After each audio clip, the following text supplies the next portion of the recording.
I never meant to find that letter. If I hadn't been looking for Dad's old marketing portfolio for my school project, I might have gone on believing we were still a normal family. But there it was, tucked into the bottom drawer of his home office desk, perfumed and pristine in its cream-colored envelope. My name's Quinn, and this is the story of how my father's secrets tore our family apart. I remember standing there, frozen in place, as my eyes scanned the flowing handwriting. The words seemed to burn themselves into my brain. My dearest Miles, these past months have been heaven. Once you leave her, we can finally start our life together. The letter slipped from my trembling fingers. My stomach lurched as I caught a whiff of that sickly sweet perfume again. The same scent I'd noticed on Dad's jacket last week when he came home late from another business meeting. Mom was downstairs in the kitchen, humming while she prepared dinner. The sound drifted up through the heating vent, making everything feel surreal. She had no idea. How could she not know? I picked up the letter again, forcing myself to read more. The woman's name was Delilah. She worked at Dad's company, or used to, before he lost his job 3 months ago. The job loss he'd been so vague about, always changing the subject when Mom asked for details. The front door clicked open downstairs. "I'm home," Dad's voice called out. Panic shot through me. I shoved the letter back into its envelope, but my hands were shaking so badly I nearly dropped it. As I stuffed it into the drawer, I heard his footsteps on the stairs. "Quinn? You up here, sweetie?" I slammed the drawer shut just as he appeared in the doorway. "Hey, Dad." My voice cracked. He frowned, looking around his office. "Everything okay?" "Yeah, I gestured vaguely at his bookshelf. "Looking for your old work samples. For my marketing project." "Oh, right." He relaxed, walking over to a different shelf. "They're up here. But honestly, they're pretty outdated now. Maybe we should look online for better examples." I watched him pull down a folder, acting so normal, like he hadn't just destroyed everything. Like he wasn't planning to leave us for some woman named Delilah. "Thanks," I managed, taking the folder. "I should go start my homework." "Dinner's almost ready," he called after me as I fled to my room. "Your mom's making that pasta you love." I closed my door and sank onto my bed, clutching the folder to my chest. Mom's pasta. The recipe she'd perfected because it was Dad's favorite. The one she made every Friday night because it was our family tradition. My phone buzzed, a text from my cousin Jasper asking if I was coming to his basketball game tomorrow. Such a normal question on such an abnormal day. I couldn't even think about responding. Through my window, I could see Aunt Celeste's house next door. Mom's sister had always been there for us, especially after Dad lost his job. Now I wondered if she knew anything. If anyone knew. Mom called up the stairs. "Quinn, dinner's ready." I stared at my reflection in the mirror, trying to compose myself. How was I supposed to sit across from him at dinner? How could I eat Mom's pasta and pretend everything was fine when I knew he was planning to destroy her world? The smell of garlic bread wafted up the stairs. Mom called again, more insistent this time. "Coming," I shouted back, my voice steadier than I felt. I stood up, straightening my shoulders. One thing was certain, I couldn't let Mom find out like this, stumbling across a letter by accident. She deserved better. But first, I needed proof. Real proof, not just a love letter that Dad could explain away. I had no idea then how much worse things would get, or how finding that letter would change everything. But as I headed downstairs to our last normal family dinner, I made myself a promise. I would protect Mom, no matter what it took. The next 3 days were the longest of my life. I watched Mom and Dad dance around each other like everything was normal, but the weight of what I knew made it hard to breathe. Then came Sunday morning and I made the mistake that changed everything. I'd left my phone on the kitchen counter while helping Mom with breakfast. Dad was supposedly at the gym, but when Mom picked up my buzzing phone, thinking it was hers, her whole body went still.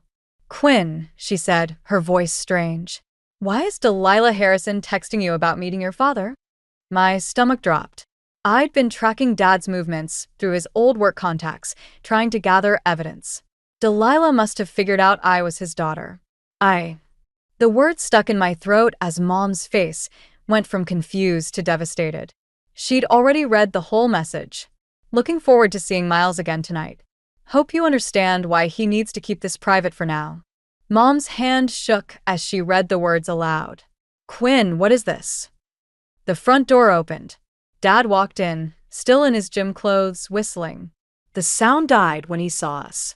Evelyn? What's wrong? Mom held up my phone. Why is your former coworker texting our daughter about secret meetings? The color drained from Dad's face. He glanced at me, and I saw the moment he realized I knew. Had known. It's not what you think, he started, but Mom cut him off. Don't. Her voice was ice. I found the credit card statements last week. The hotel charges. I wanted to believe there was another explanation, but she turned to me. How long have you known? 3 days, I whispered. I found a letter in his office. I was trying to get proof before I told you. Dad stepped forward. Evelyn, please. We can talk about this. Talk. Mom laughed, but it sounded wrong. Like you talked to me about losing your job? Or was that a lie too? I was going to tell you everything, Dad said. I just needed time to figure things out. Figure what out? How to leave us. Mom's voice cracked. How long have you been seeing her, Miles? The silence that followed was answer enough. Mom, I reached for her, but she pulled away. I need you to go to Aunt Celeste's, she said, not looking at me. Right now. But, Quinn. Her tone left no room for argument. Please. I grabbed my phone and ran next door, tears blurring my vision. Aunt Celeste opened the door before I could knock. I heard raised voices, she said, pulling me into a hug. What happened? Through the window, we could see Mom and Dad's shadows moving in the kitchen. Their voices carried across the yard, getting louder. She knows, I choked out. About Dad and Delilah. And now she knows I knew and didn't tell her. Aunt Celeste's arms tightened around me. Oh, sweetheart. You were trying to protect her. I made it worse. I buried my face in her shoulder. If I hadn't been snooping. No, she said firmly. Your father made his choices. This isn't your fault. A door slammed. Through the window, we watched Dad storm out to his car. Mom appeared on the front porch. Evelyn, he shouted. Don't do this. I want you out. Mom's voice carried clearly across the yard. Today. And don't you dare try to blame Quinn for your lies. Dad's car roared to life. As he peeled out of the driveway, I caught a glimpse of his face. He wasn't looking at Mom on the porch. He was looking at me in Aunt Celeste's window. I should go back, I said, pulling away from Aunt Celeste. Mom needs me. She caught my arm. Give her a minute. This isn't just about the affair anymore. Finding out you knew, even for a few days. She needs time to process everything. I watched Mom sink down onto the porch steps, her head in her hands. The morning sun caught her wedding ring, sending little sparkles of light across the yard. By sunset, she'd taken it off. I didn't know then that this was just the beginning. That Dad's secrets went deeper than any of us suspected.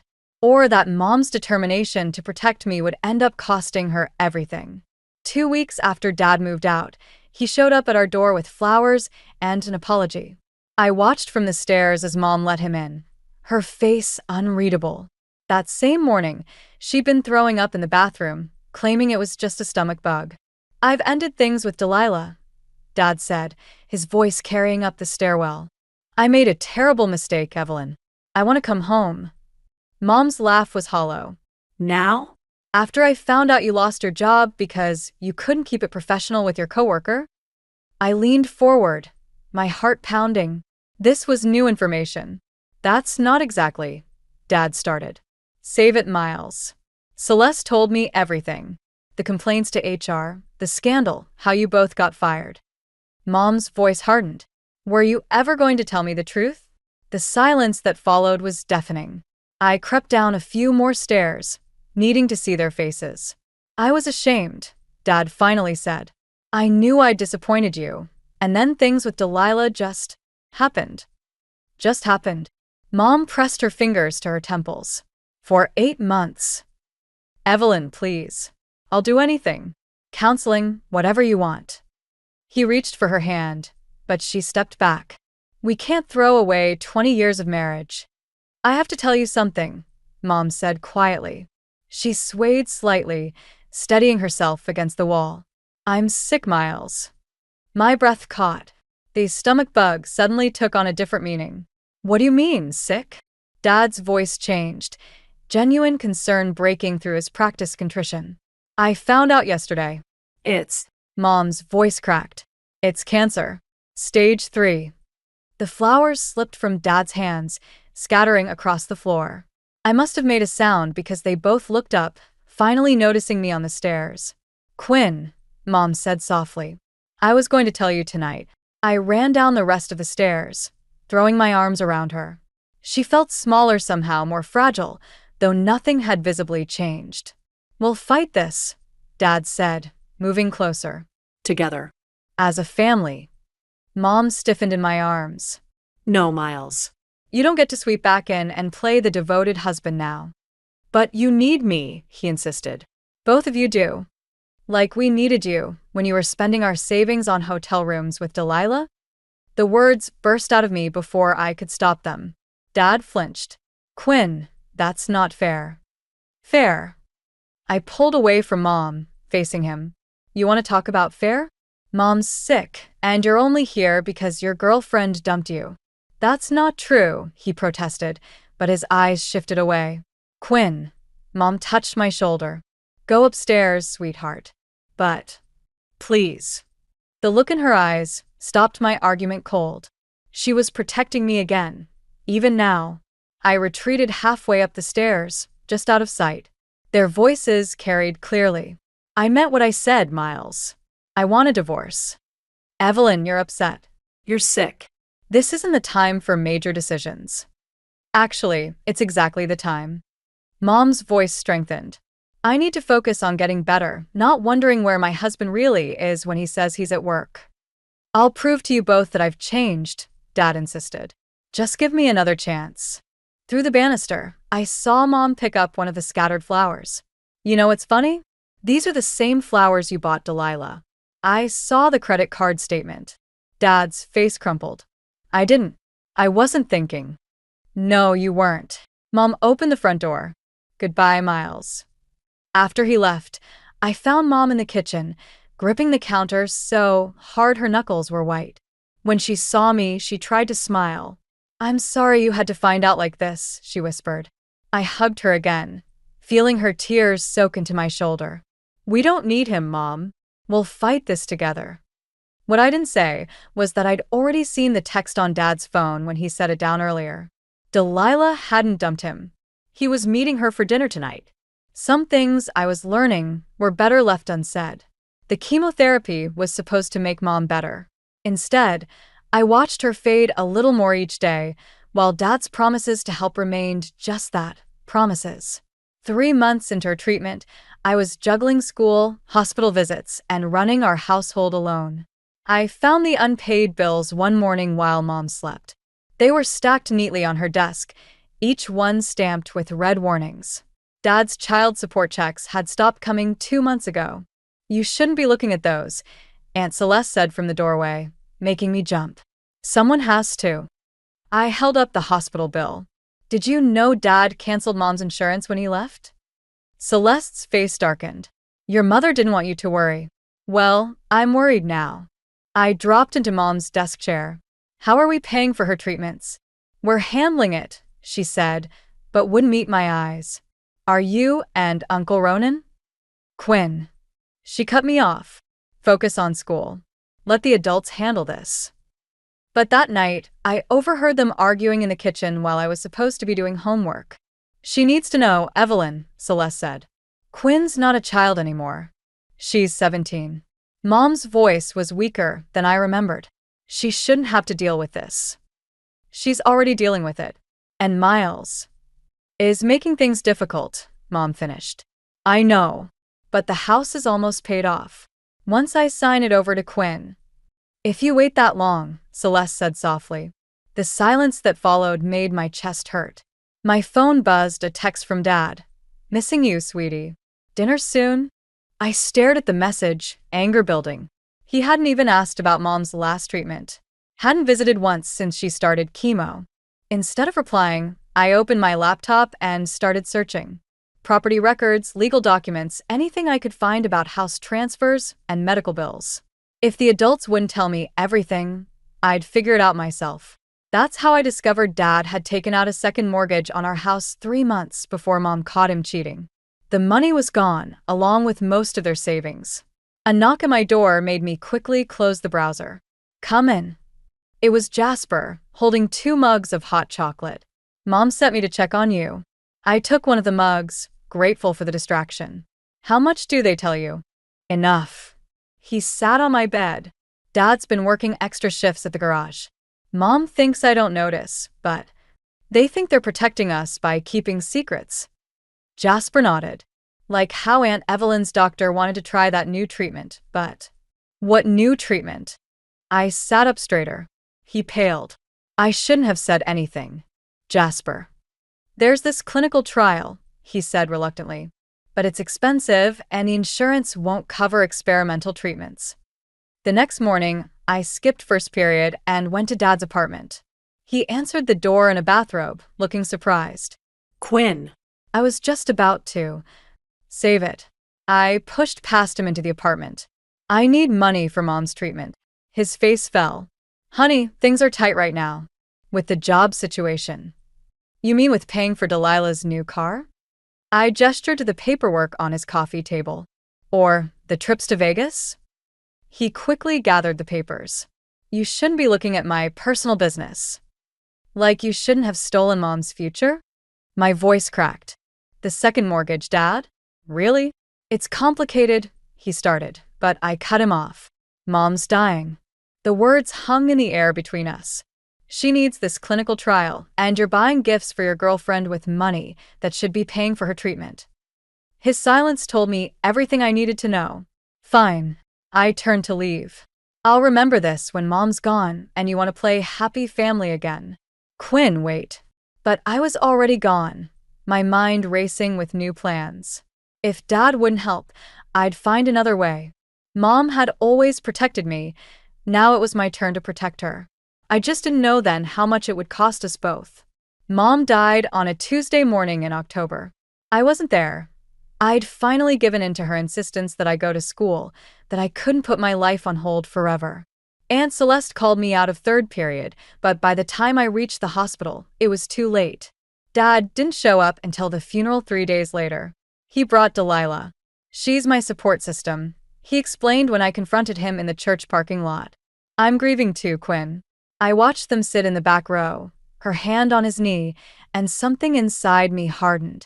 Mom's sister, her best friend from nursing school, her colleagues, they filled the front pews. But her husband of 20 years couldn't even sit with the family. After the service, everyone gathered at our house. I stood in Mom's kitchen, watching strangers eat casseroles off her favorite plates until Uncle Ronan touched my shoulder. The lawyer's here, he said quietly. Your mom wanted this done today. I followed him to Dad's old office, where a thin man in wire-rimmed glasses waited with Aunt Celeste. Dad slipped in just as the lawyer began speaking.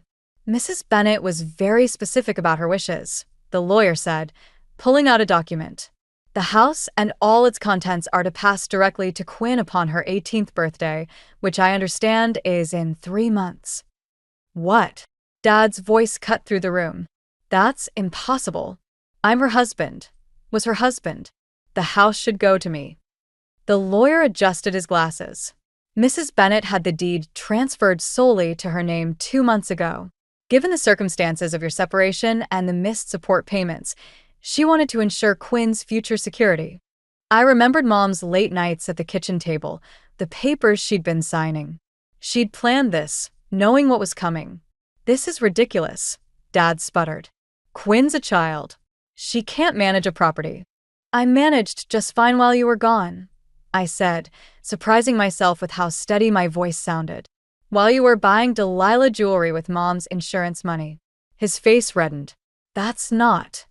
Furthermore, the lawyer continued, Mrs. Bennet left a letter explaining her decision. He handed me an envelope. She asked that Quinn read it privately. I clutched the envelope, Mom's familiar handwriting burning into my palm. Dad stood up abruptly. I'll contest this, he threatened. You can't just. Actually, he can. Aunt Celeste cut in. Everything was done legally. Evelyn made sure of it. Dad stormed out. Through the window, I watched him join Delilah in his new car, the one he'd bought while Mom was dying. Later that night, after everyone left, I sat in Mom's room and opened her letter. Her scent still clung to the pages. My dearest Quinn, it began. If you're reading this, I'm so sorry I couldn't fight longer. But I need you to know something. You were always stronger than me. Where I tried to keep peace by staying silent, you spoke truth. Where I accepted less than I deserved, you demanded better. Tears blurred the words, but I kept reading.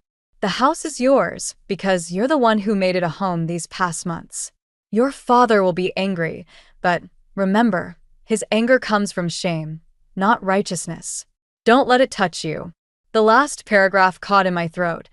I know you want justice for what happened, sweetheart. But don't let revenge consume you. Live well. That's the best revenge of all. A noise downstairs startled me. I found Dad in the living room, running his hands over Mom's antique bookshelf. I helped her pick this out, he said, not looking at me. Our first anniversary. You should go. He turned eyes red.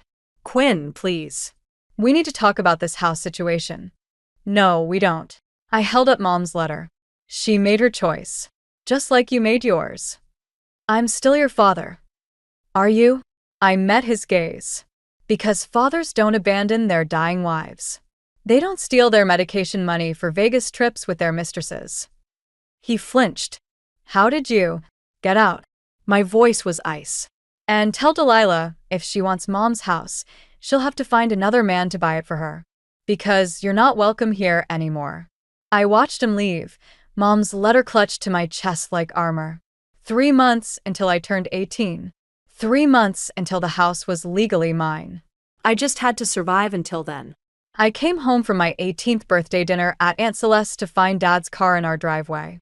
Not just his car, a moving van too. They were already inside when I opened the door.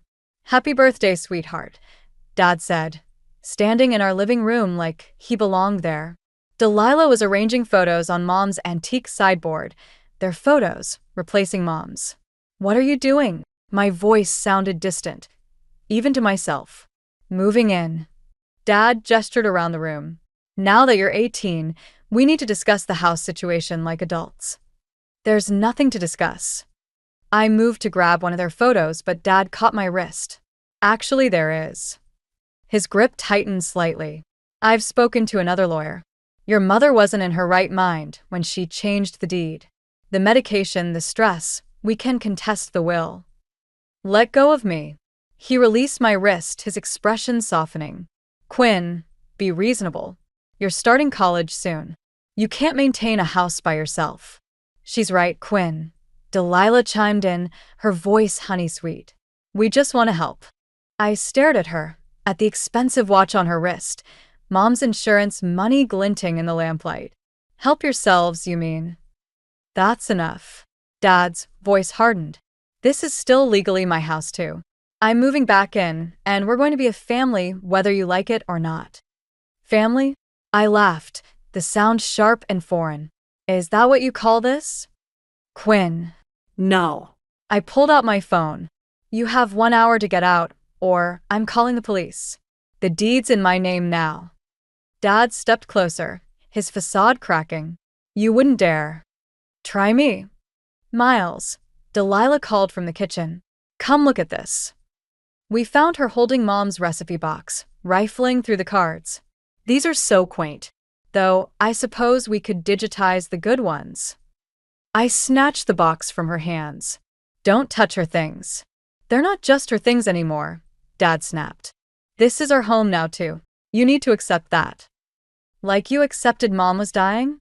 The words burst out. Like you accepted responsibility for stealing her medication money? Delilah's eyes widened. Miles, what is she talking about? Nothing, he said quickly. Quinn's just upset. I have proof. I pulled out my phone again, this time opening photos. Bank statements. Credit card bills. Even that receipt from the jewelry store where you bought Delilah's bracelet, the same day Mom needed her prescription refilled. Dad's face went pale. Where did you get those? Mom kept everything. I met his eyes. She knew what you were doing. She just loved you too much to fight back. You don't understand, he started, but Delilah cut him off. You said that money was from your savings, she said, stepping away from him.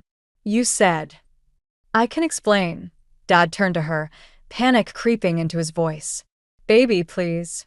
Don't bother. She grabbed her purse. I'll be at my sister's. Call me when you've sorted this mess out. The front door slammed behind her. Dad whirled on me, fury replacing panic. Are you happy now? He snarled. Destroying everything I've built. You destroyed it yourself. I clutched Mom's recipe box closer. Now get out. No. He grabbed the box, trying to wrench it away. You don't get to play martyr here. You're just a child. The box ripped apart between us, recipe cards scattering across the floor like fallen leaves. Mom's handwriting blurred as tears filled my eyes. Get out, I screamed, shoving him hard. Get out, get out, get out. He stumbled backward, catching himself on the sideboard. One of his photos crashed to the floor, glass shattering. This isn't over, he said, his voice shaking. I'll be back with the police. With lawyers. You can't. I already called them. Aunt Celeste's voice came from the doorway. She stood there with Uncle Ronan, phone in hand. They're on their way, along with the lawyer who handled Evelyn's will. Dad looked between us, trapped. Finally, he grabbed his keys. You'll regret this, he said at the door. All of it. After he left, I collapsed among Mom's scattered recipes, trying to gather the pieces of her handwriting, of our life before everything broke. He'll be back, I whispered. Let him try, Aunt Celeste said, kneeling beside me. We're ready this time. But as police sirens wailed in the distance, I wondered if I was ready for what came next. A week after the police escort, Delilah showed up alone. I found her sitting on our front porch, one hand resting on her stomach. I'm pregnant, she said before I could speak. It's Miles's. The world tilted sideways for a moment. Through the window beside me, I could see Mom's favorite rose bush blooming, the last one she'd planted before getting sick. That's not my problem, I said, but Delilah was already standing, moving closer. The baby deserves a home, Quinn. Your father's child, your sibling. I stepped back. Is that why you're here? To guilt me into letting you stay. I'm here because I understand you. She touched my arm. We're both survivors, both trying to secure our futures. The pieces clicked together suddenly, her expensive watch, the new car, the way she kept checking her phone. Who is he? I asked. She blinked. What? The other man. The one you're really planning your future with. Color drained from her face. I don't. I saw the text Delilah on Dad's phone that night. My voice was steady now. The ones where you complained about him losing everything. About needing someone more stable. You don't understand. Actually, I do. I pulled away from her touch. You're just like him. Using people until something better comes along. Her mask cracked. Fine. Yes, I'm seeing someone else. Richard has money, real money. Not your father's desperate schemes and empty promises. Does Dad know? Of course not. She laughed bitterly. Miles sees what he wants to see, just like your mother did. The mention of Mom sparked something in me. Get out. Quinn, be reasonable. This house is worth nothing to you. Let Miles buy it. Give us all a fresh start. A fresh start? I pulled out my phone, showing her the screen. Like the fresh start you're planning with Richard? The beach house in Miami you've been looking at? Her eyes widened. How did you? I learned from Mom's mistakes. I keep records of everything now. I pressed play on a recording, her voice discussing plans with Richard, mentioning the pregnancy, laughing about Miles's desperation. You little. I'm sending copies to Dad. I cut her off. And Richard. Let's see how they both feel about your fresh start. You wouldn't dare. Try me. I opened the door wider. Now get off my property before I call the police. Again. She grabbed her purse, hands shaking. You're just like your mother, self-righteous, thinking you're better than everyone else. No, I said quietly. I'm what Mom should have been. Someone who fights back. As she stormed off, Dad's car pulled up. He got out, looking between us in confusion. Delilah? What's going on? I hit send on my phone. His pinged immediately. Why don't you ask her about Richard? I suggested. Or about her plans for the beach house. Or maybe start with why she's been lying about the pregnancy timeline. Dad's face changed as he read his phone. What is this? The truth, I said. Something neither of you are very good at. Delilah was already in her car, engine running. Dad ran after her, calling her name, but she peeled away from the curb. He turned back to me, devastation written across his face. Quinn, please. Don't. I held up my hand. You wanted to play family? This is what your choices got you. I have nothing left, he whispered. Now you know how Mom felt. I stepped inside. Goodbye, Dad.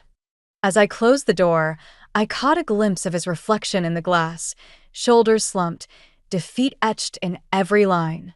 For a moment, I almost felt sorry for him. Then I remembered Mom's last days, when he was nowhere to be found. Remembered the unpaid bills and empty promises. I turned away from the door and walked into the kitchen. Mom's recipe box sat on the counter, carefully repaired. Inside, along with her handwritten cards, I'd placed her final letter to me. Live well, she'd written. That's the best revenge. Looking around at our home, my home now, I finally understood what she meant. 6 months after Delilah left, I found Dad sitting in his car outside our house. He looked older, grayer, his designer clothes replaced by a worn jacket I remembered from before the affair. I was in the middle of packing for college, Mom's recipe box already carefully wrapped and labeled for the move. The house had a for rent sign in the yard. Aunt Celeste had helped me find a good property manager. I could have ignored him, gone back inside. Instead, I walked to his car and tapped on the window. You can't keep doing this, I said when he rolled it down. I know. He gestured vaguely at the house. I drive by sometimes. Remember things. Like what? The day we brought you home from the hospital. Your mother insisted on painting the nursery herself, even though she was exhausted. He smiled faintly. She never did anything halfway. No, I agreed. She didn't. We sat in silence for a moment, watching a family tour the house with a property manager. Delilah lost the baby, he said finally. If there ever was one. She's in Miami now with him. I know. At his surprised look, I added. She sent me a letter. Trying to apologize, I think. Or justify herself. Did you read it? No. I touched the house key in my pocket. Mom's key. Some things don't need explaining. Dad nodded slowly. I started seeing someone. A therapist. This did surprise me. Dad had always dismissed therapy as paying strangers to listen to your problems. She's helping me understand some things, he continued, about why I hurt the people who loved me most. And, do you understand now? He laughed hollowly. I understand that I was terrified of being ordinary, of not being special enough to keep someone like your mother loving me. So I created drama, excitement, anything to feel important. He looked at me directly. But all I did was destroy the most important things I had. Mom loved you, I said quietly, until the end. I know. His voice cracked. That's what makes it worse. The family touring the house came outside, talking excitedly. The mother reminded me of Mom. Same gentle smile, same way of touching her children's shoulders as they walked. I'm keeping the house, I said. But I'm renting it out while I'm at college. The income will help with tuition. Smart. Dad smiled slightly. Like your mother. The therapist, I hesitated. Is it helping? Yes. I think so. He straightened in his seat. If you're willing, maybe we could talk sometimes. Not now, but when you're ready. I thought about Mom's last letter, about living well being the best revenge. Maybe this was part of it. Not forgetting, but not letting the past poison the future either. Maybe, I said. But not here. This house. It needs to be something new now. I understand. He started the car. Quinn? I'm sorry. For everything. I know. I watched him drive away, then turn back to the house. The family was signing rental papers on the porch. My porch, where Mom used to drink her morning coffee, where Dad had taught me to ride a bike, where everything had both ended and begun again. Inside, I finished packing Mom's recipe box. Between the cards, I found a photo I'd forgotten about. Mom and Dad on their wedding day, young and laughing, full of hope for the future. I almost threw it away, but something stopped me. Instead, I tucked it into my wallet, behind Mom's last letter. Not because I'd forgiven everything, but because sometimes remembering who people were helps you understand who they've become. The next morning, as I loaded the last boxes into Aunt Celeste's car, I looked back at the house one final time. Mom's roses were blooming again, bright and stubborn against the fading paint. "Ready?" Aunt Celeste called. "Yeah," I said, locking the door. "I'm ready." Some people might call it running away, starting fresh at college while strangers lived in my family home. But Mom would understand. Sometimes moving forward means leaving things behind, and sometimes the best revenge isn't revenge at all. It's simply learning to live well, on your own terms.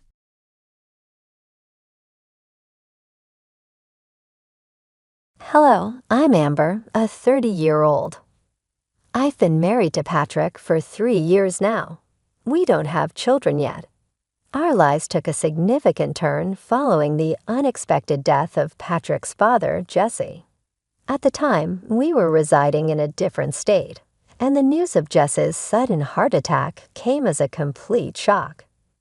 During the funeral, Patrick's uncle subtly hinted that Patrick, being the youngest and only son, was expected to return home to be closer to family and help his mother cope. A few months later, Patrick revealed that he had secured a transfer to an office closer to his family home.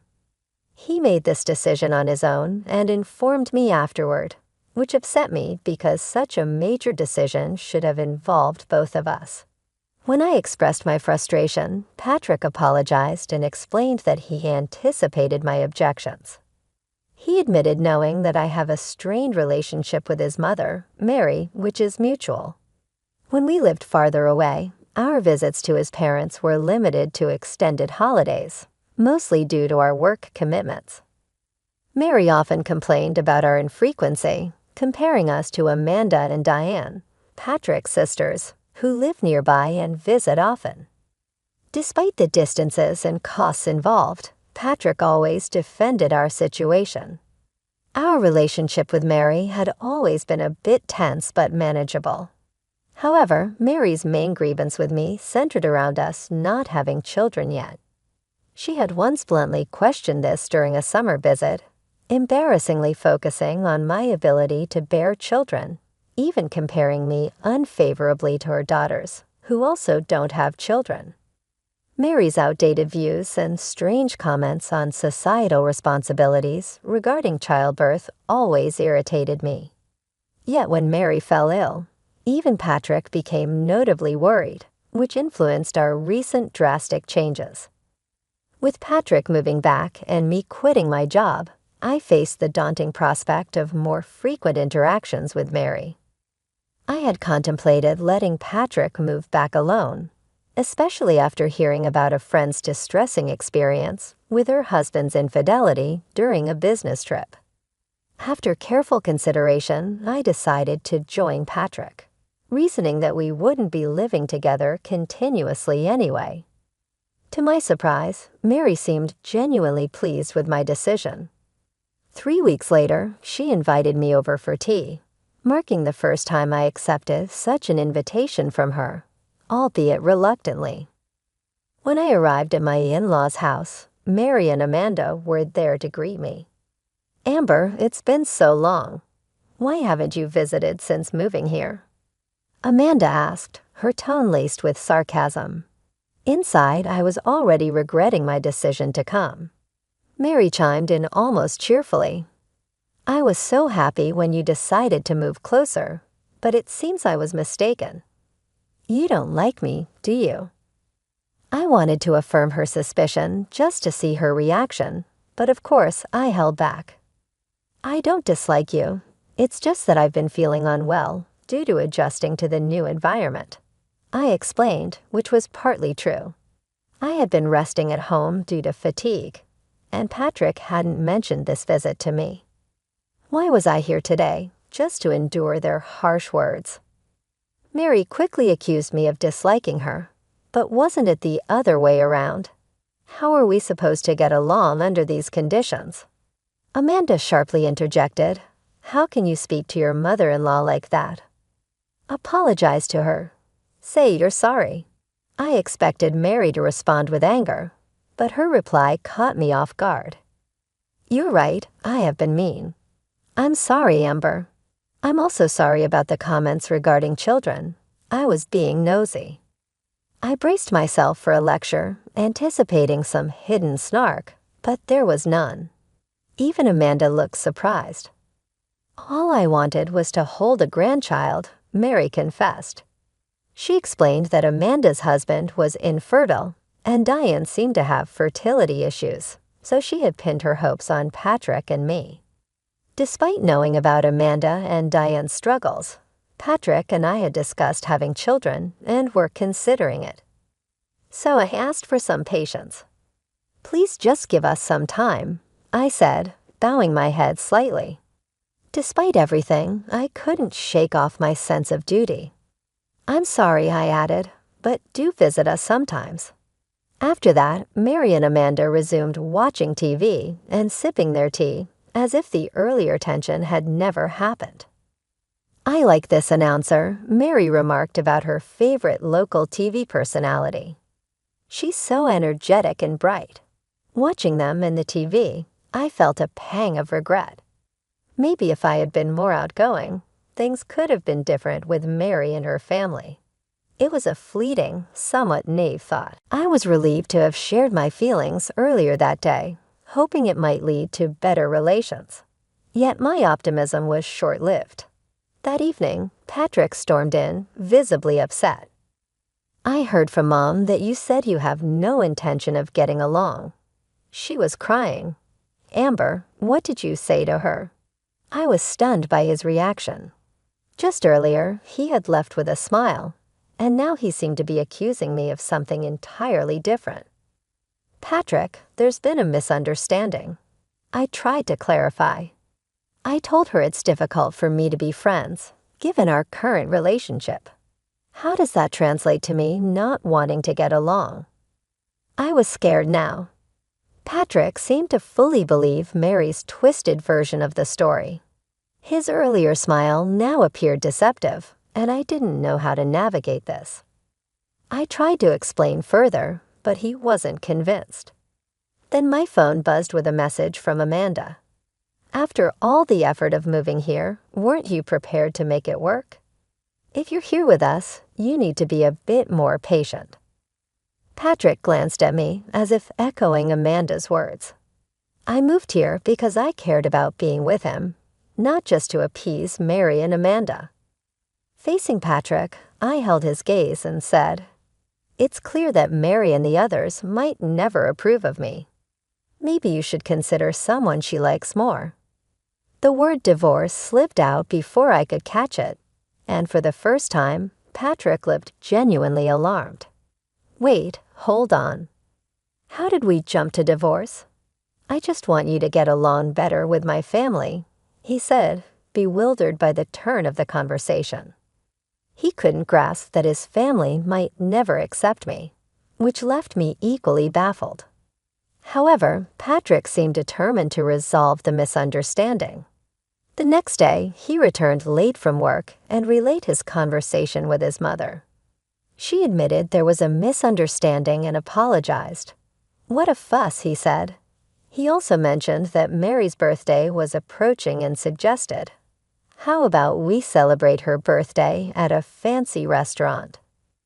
The sudden shift from turmoil to talks of celebration left me perplexed, but it was clear Patrick was making an effort to mend fences, even if the path seemed incredibly rocky.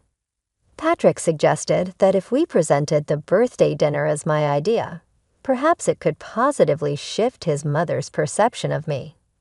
Though I was skeptical of Mary's ability to appreciate such gestures sincerely, given her complex personality, I agreed to make the restaurant reservation.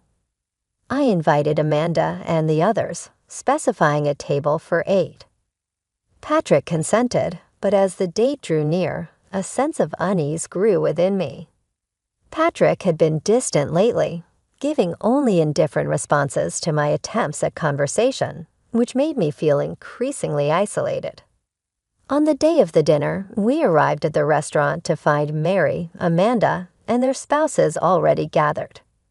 The host showed Patrick and me to our table, casting a questioning glance that only added to my discomfort.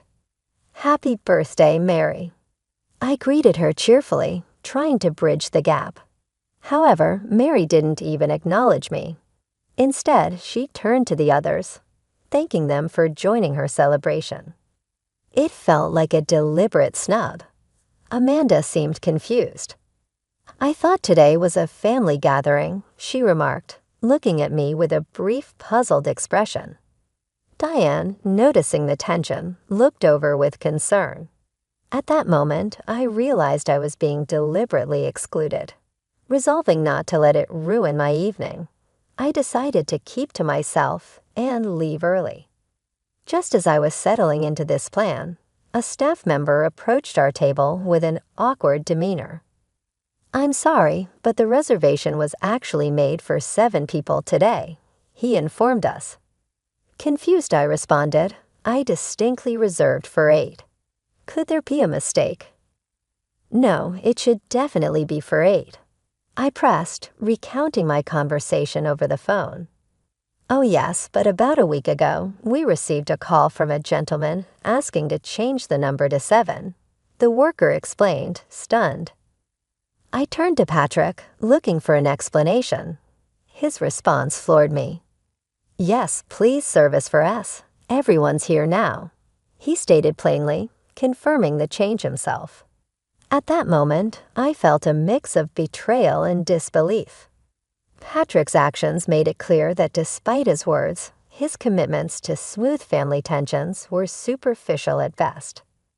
The realization that he had manipulated the situation without my knowledge was deeply unsettling, casting a shadow over what was supposed to be a festive family gathering. I stood there stunned as Patrick turned to me with an accusatory glare. "I heard from Mom that you've been undermining our family, saying I don't earn enough and that I'm insensitive. You had a lot to say, huh?" It turned out that a week ago, when Patrick contacted Mary about the dinner reservation, she had filled his ears with all sorts of falsehoods. Blinded by anger and believing her, he had called the restaurant pretending to be me and reduced the reservation from 8 to 7. The staff, recognizing the family surname, didn't question the change. I couldn't fathom how Patrick could be so easily misled in such a brief span. With this realization, I questioned my presence there. When I confronted Patrick, demanding he apologize to everyone present and reflect on his actions, he did something unexpected. He insisted that I should apologize to my in-laws and then go home alone to think things over. Naturally, I refused. I couldn't admit to things I hadn't said, nor did I need a husband who took his mother's word over his wife's. Tears of frustration welled up in my eyes. Why had I even followed him here? Seeing my distress, Patrick began to panic, but it was too late. Mary watched the unfolding scene with a smug smile, clearly pleased that her scheme was working. I spoke coldly to Patrick. "Next time, marry a younger, more docile daughter-in-law. Maybe then you'll have children and be happier." Mary's response was sharp and cutting. "Amber, why don't you go back to your parents' house? A daughter-in-law is ultimately an outsider. I can't see you as family. You're not charming at all, so please leave quickly." Her words stung, but they also cemented my resolve. "I'd leave even without you telling me. I'd like to see someone who can actually get along with someone as twisted as you." I retorted and turned to walk out of the restaurant. Patrick remained silent, his head buried in his hands. Just as I reached the exit, I heard someone calling my name. It was Diane and her husband. "Amber, wait," Diane said, clearly distressed. "I can't stand it anymore. Mom and Amanda haven't changed at all. I knew that gossip about you was false." Diane's acknowledgement of the truth amidst the chaos brought me a small sense of solace as she continued, indicating she was ready to cut ties with the toxicity. This moment of solidarity, though small and coming during a time of overwhelming emotion, hinted at some support within the family, something I desperately needed right then. As I stood there digesting Diane's words, my phone rang, flashing Mary's name. I sighed, "What now?" But before I could answer, Patrick's name replaced hers on the display. Muttering under my breath, I watched Diane and her husband exchange knowing looks. "Amber, you might want to go back to the restaurant. You might see something interesting," Diane suggested, her eyes hinting at a twist I hadn't anticipated. They left, looking oddly pleased with themselves. I hesitated, but curiosity won over my desire to distance myself from the drama. When I finally answered Patrick's call, his voice was frantic, tinged with panic. "Amber, I'm sorry. I didn't realize it was all a lie. I'll send the divorce papers later," he blurted out, but then quickly pleaded, "Wait. Can't you come back, please? It's a lifetime request." His almost childish plea almost made me laugh, but remembering Diane's cryptic hint, I decided to return to the restaurant. Upon arriving, I was met by an unexpected scene. A crowd was gathered around Patrick's table where a local TV announcer, Mary's favorite, was speaking into a microphone. The atmosphere was electric with tension. Mary was stumbling over her words, clearly struggling to explain herself. "No, that's not it. It's a misunderstanding," she stammered. Patrick and Amanda looked both awkward and uneasy, clearly not prepared for this turn of events. The announcer, microphone in hand, pressed Mary further. "You loudly declared in the restaurant that Amber is an outsider and should leave. What did you mean by that? Please explain in detail." Meanwhile, Diane's husband, along with others who had been offended by the earlier events, had quietly left the scene. It all seemed surreal as I stood there somewhat dumbfounded, piecing together that this had turned into a public spectacle, possibly being broadcasted. I realized then that I had forgotten to confirm the reservation details amidst the initial chaos. As I tried to make sense of the situation, a staff member approached, noting my confusion. "It's been quite a day, hasn't it?" they remarked, explaining that a TV recording had been scheduled at the restaurant that very day, which explained the unexpected media presence. The entire ordeal had unexpectedly played out on live television, casting the family drama in a stark, unfiltered light for all to see. As I processed the unfolding events, I couldn't help but feel a mix of vindication and disbelief at the bizarre turn my evening had taken. Although the dining area offered some privacy, conversations could still be easily overheard. Just after I stepped out, a famous TV announcer approached Mary with a beaming smile, ready to conduct an interview. Mary, an avid fan, was visibly excited. "An interview? Absolutely," she exclaimed enthusiastically. "The topic is daughter-in-law and mother-in-law relationships. We heard there was a heated argument earlier, and the daughter-in-law left in tears. Can you tell us what happened?" The announcer asked, putting Mary on the spot. Caught off guard by this direct question, Mary and Amanda's complexions paled, clearly at a loss to openly discuss the embarrassing truth about how they had manipulated the situation to alienate their son's wife. Patrick, spotting me from a distance, made a desperate plea. "Amber, please. I can't let this shame be known. It was all a misunderstanding." he implored, looking utterly defeated. By then, my feelings for him had evaporated. Mary tried to smooth things over with a strange smile. "Oh, we usually call each other Amber. Amber, come over here." She beckoned as I approached. The microphone was directed at me. "You say you call each other Amber, but how does the daughter-in-law view her mother-in-law?" the announcer asked.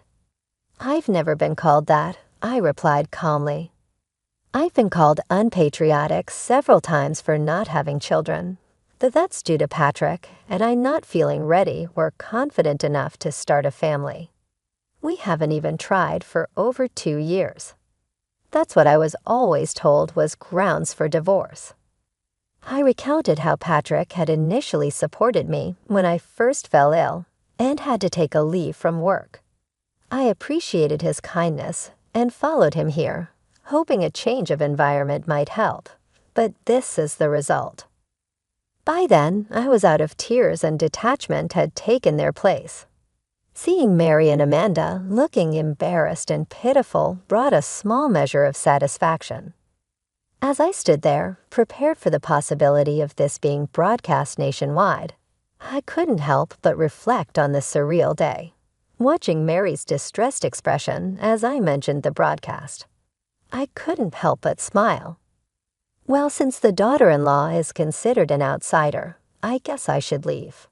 Goodbye, I said, savoring the moment as I exited the restaurant, ignoring the shouts and commotion that followed me out. The day had been long and fraught, but in that final moment, I felt a profound release. Walking away from that chaotic scene, I felt a mixture of relief and satisfaction. Although Mary and her family managed to prevent the broadcast of the footage, the incident had already caused quite a stir locally, becoming a hot topic among our relatives and acquaintances. The story of what had transpired spread quickly, fueling gossip and speculation. In the aftermath, I returned to my room, packed my belongings, and moved back to my parents' house. I sent the divorce papers to Patrick, but his response was delayed, prompting me to consider involving a lawyer. To my surprise, Patrick soon appeared at my parents' doorstep. My father, Peter, who is typically a composed individual, took charge of the situation with a firm hand. Patrick offered a heartfelt apology. He expressed his intention to sever ties with his own family and promised to trust only in me going forward. However, his promises now seemed hollow. Too little, too late. Peter, visibly upset by the years of distress Patrick had caused me, didn't mince words. "Why didn't you realize this sooner? What have you done to Amber all these years? Just sign the divorce papers and leave," he instructed sternly, with regret etched across his face. Patrick handed over the divorce papers, his handwriting shaky and difficult to read. Despite the initial difficulty, the papers were processed successfully. It later emerged that Amanda had been the real cause of her infertility, a fact she had wrongly attributed to her husband. Now on the brink of her divorce, she no longer visited her in-laws. Patrick went back to live with his mother, Mary, in their small hometown. They likely faced lingering, uncomfortable rumors, but that chapter of my life was closed. In the time that followed, life took a more positive turn for me. I reconnected with a classmate from my hometown, and we married. Our relationship was filled with joy, and we soon welcomed a child. We now have a 2-year-old daughter, and I am expecting our second child. My new mother-in-law is truly angelic, supportive and kind, everything Mary was not. Life is unpredictable, but at this moment, I am living a fulfilling and happy life surrounded by love and support that I once thought was beyond my reach.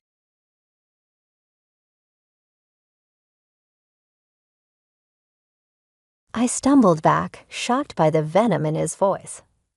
"What are you talking about?" I asked. Charles laughed, a harsh, mean sound. "Don't play dumb, Luna. We saw your little social media post showing off your new apartment, posing with Grandma. You think we can't figure it out? It hit me what they were accusing me of.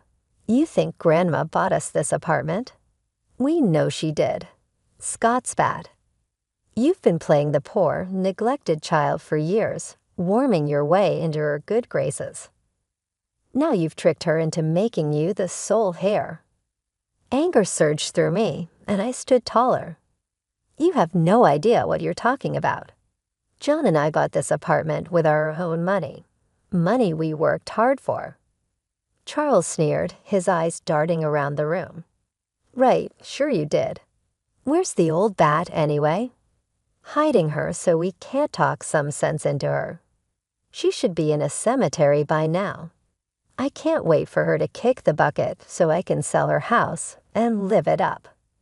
The room went deadly silent. For a second, I thought I had imagined those awful words. Then a quiet voice came from the doorway of the guest room. So this is how you really feel about. All heads turned to see Grandma Julie standing there, her face a mix of shock and disappointment. The color drained from Scott and Charles's faces as they realized she had heard everything. Grandma, Scott stammered, we didn't mean. Julie raised her hand, stopping him. I've heard enough, she said, her voice calm but firm. Now I understand who truly values me and who sees me as just a meal ticket. Her words gave me the strength to speak. I think you both need to leave now. For a moment, it looked like they might argue, but one look at Grandma's hurt, yet resolute face made them back down. They slumped toward the door, muttering weak excuses. The aftermath of that evening hit like a storm. My phone wouldn't stop buzzing, filled with calls and messages. Each one reminded me of the mess that had blown up. Mom's name flashed on the screen for what felt like the 100th time, and against my better judgment, I considered answering. I answered the call. Luna. Mom's voice was sharp, not sounding like a mother at all. You need to fix this.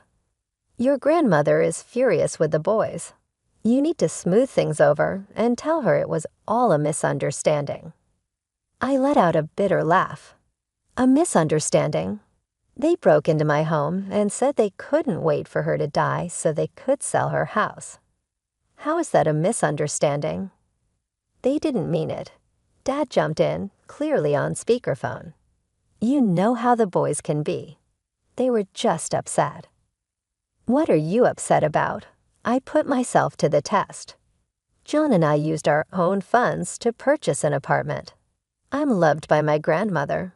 Mom's voice became funny yet endearing. We understand that you've always felt excluded, sweetie, but you should consider what's best for the family. That inheritance is rightfully your brother's. Avoid becoming self-centered. A part of me broke. Years of anguish and fury finally broke out. Self-centered. After years of favoritism, you're labeling me selfish, dismissing my accomplishments, and acting as though John and I don't matter. Have you the audacity to demand that I give up an inheritance that I never asked for now? Luna. Dad started, but I interrupted him. No, I finished. I'm beyond the manipulation, the guilt trips, and everything else. Please don't text, phone, or knock on my door. We're done. I blocked their phones and Scott and Charles's throughout the course of the following few days. I had to chop out something rotten-like painfully, but it was an essential step toward my healing. There was a distinct kind of warmth surrounding me as the dust settled. Grandma Julie became even more involved in our lives after realizing the dynamics of the family, which she had long assumed. Nicole, who had gotten in touch following the chaos of the wedding, started coming often. I have always known you are unique, Luna, she replied, giving me a strong embrace.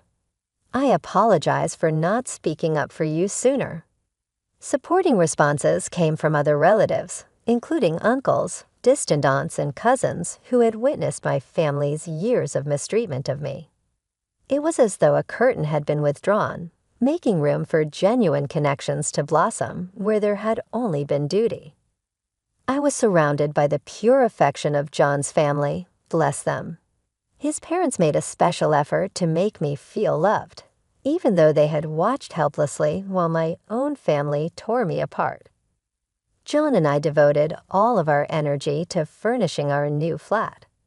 Every item of furniture and every picture hanging on the wall represented the kind of life we were creating together, one based on love, respect, and support for one another. "Oh, I'm not sure that's a good idea," she interrupted me abruptly. "I'll be incredibly busy, and so will your father. The boys are receiving research paper assistance from us. You know what I mean." My chest began to fill with that familiar mixture of hurt and rage as soon as I hung up the phone. However, something was different this time around, a little flicker of defiance and resolve. I glanced around my little dorm room, which consisted mostly of a partially completed repair job and a stack of art books on my desk.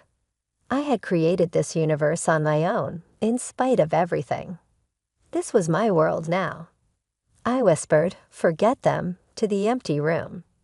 I don't need their approval. However, deep down I knew that wasn't true even while I was saying it. A tiny part of me hoped that my parents would eventually realize me for who I truly was and still wanted them to acknowledge me. My family didn't pay much attention to my graduation when it happened. We had a brief meal at a chain restaurant to commemorate my big day. "So Luna, what's next?" Dad questioned, hardly taking his eyes from his menu. I stood up straight and attempted to project confidence. "I actually got a job offer from a museum in Los Angeles." Dad scowled. "I'm not sure, Luna. The cost of living in Los Angeles is high. What is the salary for this position?" I felt my face get hot as I mumbled the not-so-great starting salary. The disappointment on their faces was hard to miss. The rest of the dinner was a blur of subtle criticism and more comparisons to Scott and Charles's academic success. As we were leaving the restaurant, Grandma Julie pulled me aside. "Don't let them dim your light, my dear," she whispered, slipping another small envelope into my hand. "Go to Los Angeles and chase your dreams." Inside the envelope was a check, just enough to cover my first month's rent in the city. I hugged her tightly, trying not to cry. The next few years were a whirlwind. I threw myself into my work, slowly making a name for myself in the art restoration world. During this time, I met John.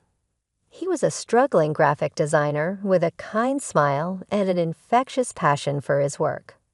We clicked instantly over our shared love of art and our experiences as underdogs in our fields. After dating for a while, I decided it was time for John to meet my family.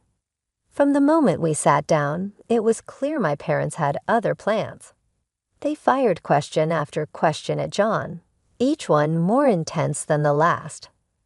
"So John," Dad began, trying to sound casual but failing, "what are your long-term career prospects?" John shifted in his seat, clearly uncomfortable. "Well, I'm building up my client base. It takes time, but I'm making progress." Mom jumped in. "And your income. Is it enough to support a family?" My face flushed with embarrassment. "Mom, that's not." But John squeezed my hand under the table. "It's okay, Luna," he said calmly. "I'm not where I want to be financially yet, Dr. James, but I'm working hard to get there." The interrogation continued throughout dinner, and with each question, it was clear my parents weren't convinced. I could see John's confidence dropping and my own anger rising.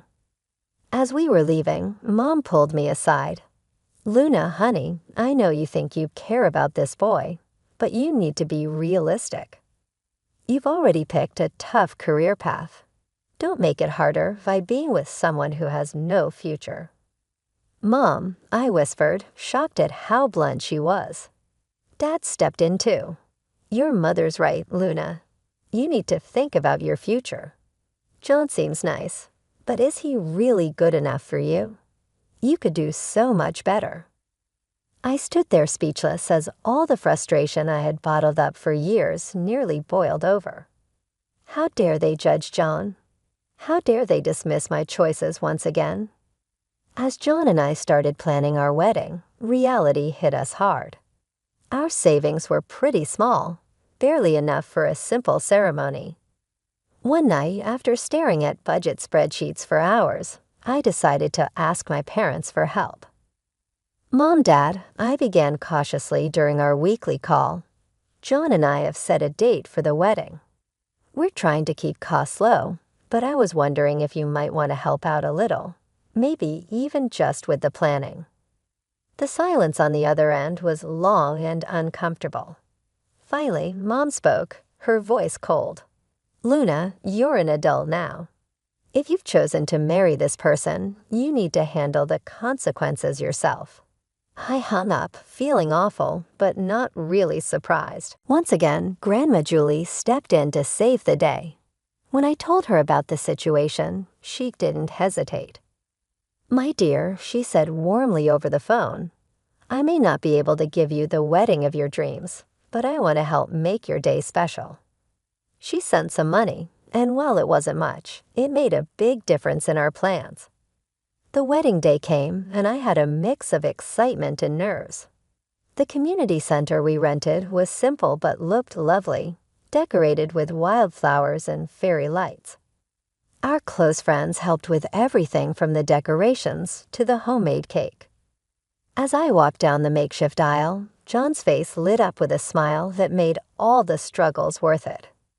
For a moment, I forgot about the money issues and my family's negativity, and I just soaked in the love in his eyes.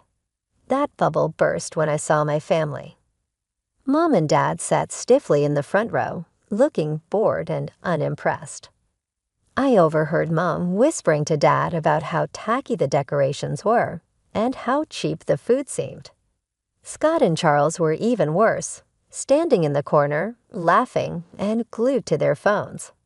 I tried my best to ignore them, focusing on our vows and the kind, supportive faces of our friends. It wasn't until the next day that I realized how truly cruel they could be. When I woke up, my phone was blowing up with notifications. Scott and Charles had posted a bunch of embarrassing photos from the wedding on social media. "Congrats to our big sis on her special day." Read one caption under a blurry picture of John and me cutting our homemade cake. Another post had a sarcastic caption, "Nothing says true love like a dollar store wedding," next to a picture of our decorations. One post showed our buffet table beside a photo of a fancy meal from a high-end restaurant with a caption, "Luna's wedding versus our average Thursday lunch. Guess which is which?" The comments were brutal. Some relatives were horrified by Scott and Charles's behavior. Aunt Nicole wrote, "This is completely unacceptable. You should be ashamed of yourselves."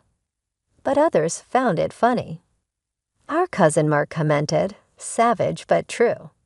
That wedding looked like a homeless convention.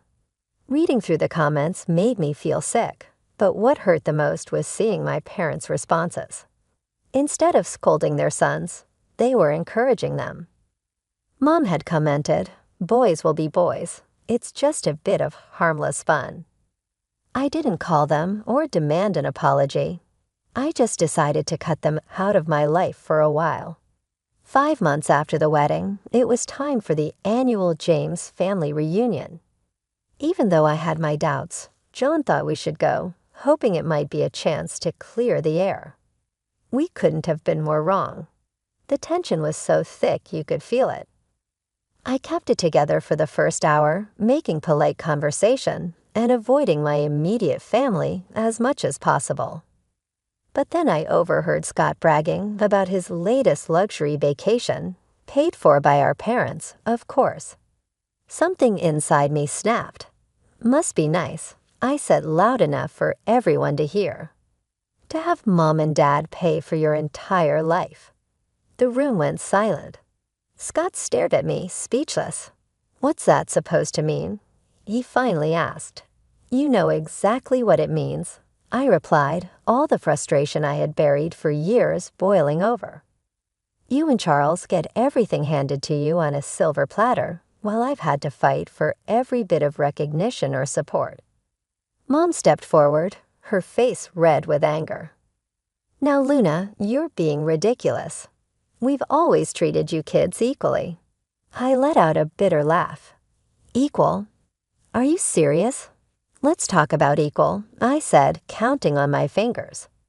Private school tuition for the boys, public school for me.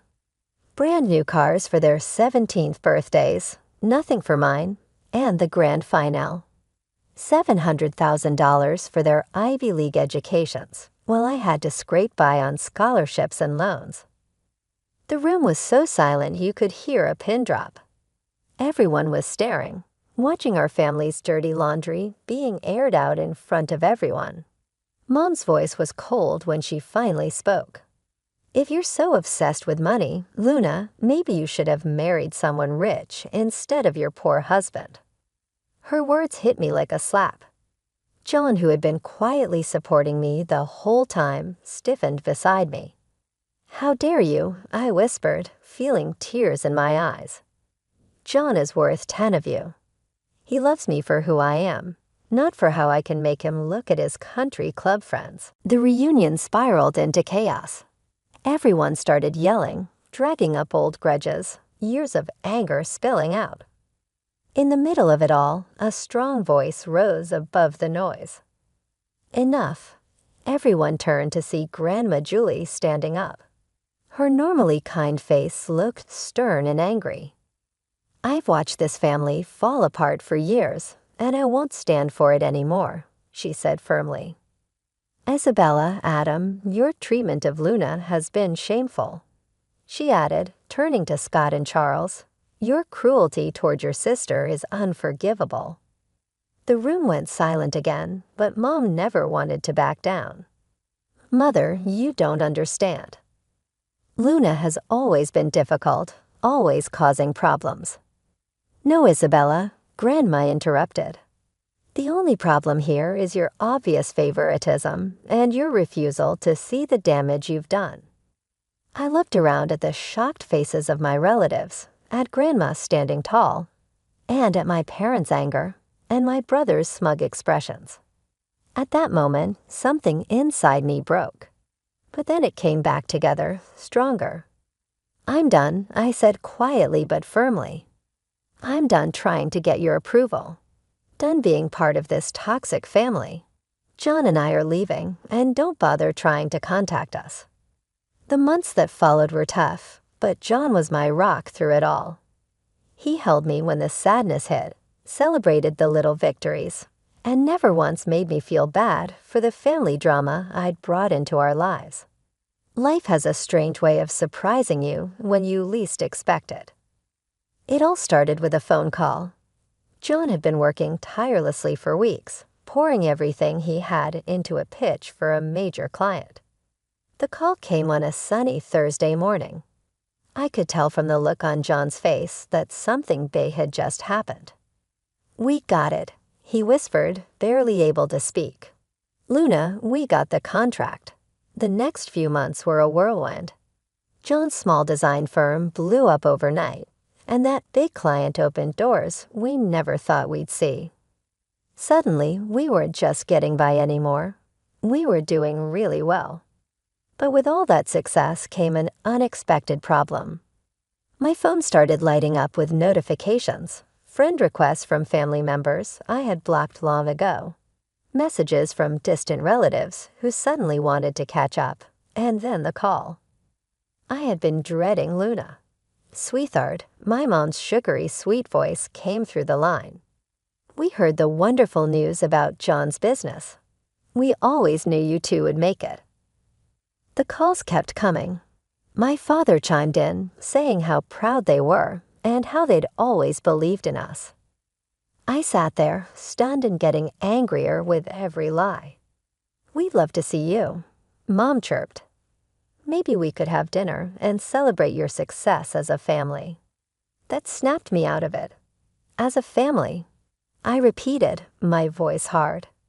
We haven't been a family for a long time, and that's not going to change just because our bank account has. I stuck to my decision. When my parents showed up at our door unexpectedly, I didn't let them in. When they sent expensive gifts, I sent them back unopened. Instead, John and I focused on building the life we had always dreamed of. We worked hard, saved wisely, and soon enough, we were signing papers for a beautiful apartment right in the middle of the city. Excited to share our happiness, I posted a photo on social media. It was a simple shot of John and me holding the keys, standing in front of our new home.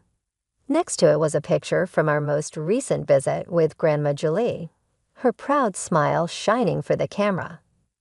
I captioned it, "New beginnings and old love. Grateful for those who've been there through it all." As I hit post, I felt a weight lift off my shoulders. This was my family now. John, Grandma Julie, and the friends who had stuck with us through thick and thin. We had built this life ourselves, despite all the challenges and the people who said we couldn't do it. The soft evening light poured through the windows of our new apartment as I worked in the kitchen, getting dinner ready for John and Grandma Julie. It was our first real family dinner in the new place, and I wanted everything to be perfect. Suddenly, there was a loud, aggressive pounding on the front door that shattered the peace. "Luna, open up. We know you're in there." My blood ran cold.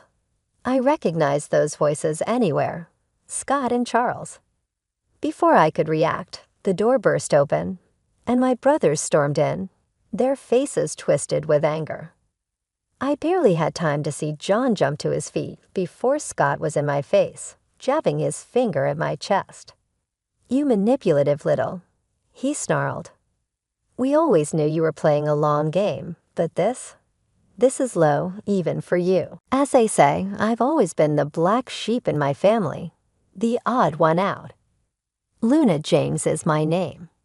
Now that I'm 32, I can honestly say that I've never truly fit in. Growing up, I was the eldest child of two physicians, Adam James and Isabella. Even though my parents were well known, I never truly benefited from any of their success. Scott and Charles, my younger twin brothers, received all the attention and benefits. It seemed as though I vanished from my parents' sight the minute those two were born. As we grew older, it became worse and more evident. At first, it was small things like receiving a larger piece of cake or better toys. I will always remember my 12th birthday. I'd been teasing for a long time about this painting set I spotted in a store display. It was a basic set with some good colors and brushes, nothing spectacular. I couldn't wait to open my one present when my birthday finally arrived, but what was inside? A workbook for maths. The favoritism was staring me in the face by the time I reached my teenage years. The boys' desires always determined our family's travel plans. We would head to the slopes if Scott wanted to go skiing. Charles would head directly to the beach if he became a surfer. All of my suggestions were rejected or disregarded. Next was the entire college admission process, which is still a sensitive topic. I became enamored with art restoration when I was 18. I asked the workers at the local museum a million questions about how they restored antique artwork for hours on end. My mother acted as though I had stated I wanted to join the circus and flee when I revealed that I was studying art restoration in college. "Art restoration?" she asked, chuckling. "Luna, be serious, that's not a real job." "Yeah, Luna, why don't you do something useful like becoming a doctor?" A smug grinding Scott even added in. I had never seen my parents look at me so proudly as they did when Scott said that. My family wasn't supportive of me, but I was determined to pursue my love. Upon receiving my college admission letters, I was overjoyed to discover that I had won an art restoration scholarship. I hurried into the kitchen and virtually cried out, "Mom, Dad," as I waved the letter around. I was awarded a scholarship. My mother blinked briefly away from her medical magazine. She responded, "That's nice, honey." Did you hear the boys got perfect scores on their SATs? It seemed like a universe away from the day the twins departed, the day I went for college. After 3 years, I prepared to board the bus for my unremarkable state school by packing my used laptop and clothing from a thrift store. My parents didn't even offer to drive me to the bus station since they were too preoccupied with their jobs. However, my Grandma Julie was the one person who never failed to accept me for who I was. That day, she showed there, and she drew me aside right before I was going to leave. She whispered, "Luna, sweetie," and placed a little package in my palm. "I'm so happy for you. Never lose sight of that." The mail contained a check. While it wasn't enough to completely transform my life, it was enough to ease the transition. The fact that she noticed me was more important than the money. That was crucial. For me, college was a somewhat uneventful experience. On the one hand, I was relieved of the constant comparison to Scott and Charles. I didn't have to compete with anyone for attention, so I could concentrate on my schoolwork. However, finances were tight, really tight. With my part-time work and scholarship, I was barely making ends meet. During family conversations and social media, I would learn about my brother's exciting adventures in the meantime. Our parents would undoubtedly finance our luxury frat parties, wild spring break excursions, internships at large hospitals, and other wonderful activities. I immersed myself in my studies as time went on. Art restoration evolved from a profession to a joyful place for me to escape to. Restoring ancient, neglected items to their former glory and exposing their hidden potential behind ages of wear and tear was incredibly fulfilling. I was able to secure an internship at a modest but reputable museum during my senior year. Although the labor was primarily cleaning and arranging, it was a start in the right direction. I was ecstatic. My mom's reaction when I called to tell her the wonderful news was precisely what I had anticipated, barely interested. "Oh, that's nice, dear," she murmured, her voice trailing off. "Have you heard of Scott's study work? It will appear in a significant medical publication." I suppressed a sigh. "That's fantastic, Mother. Hey, I was considering spending a weekend at home shortly. Perhaps we could."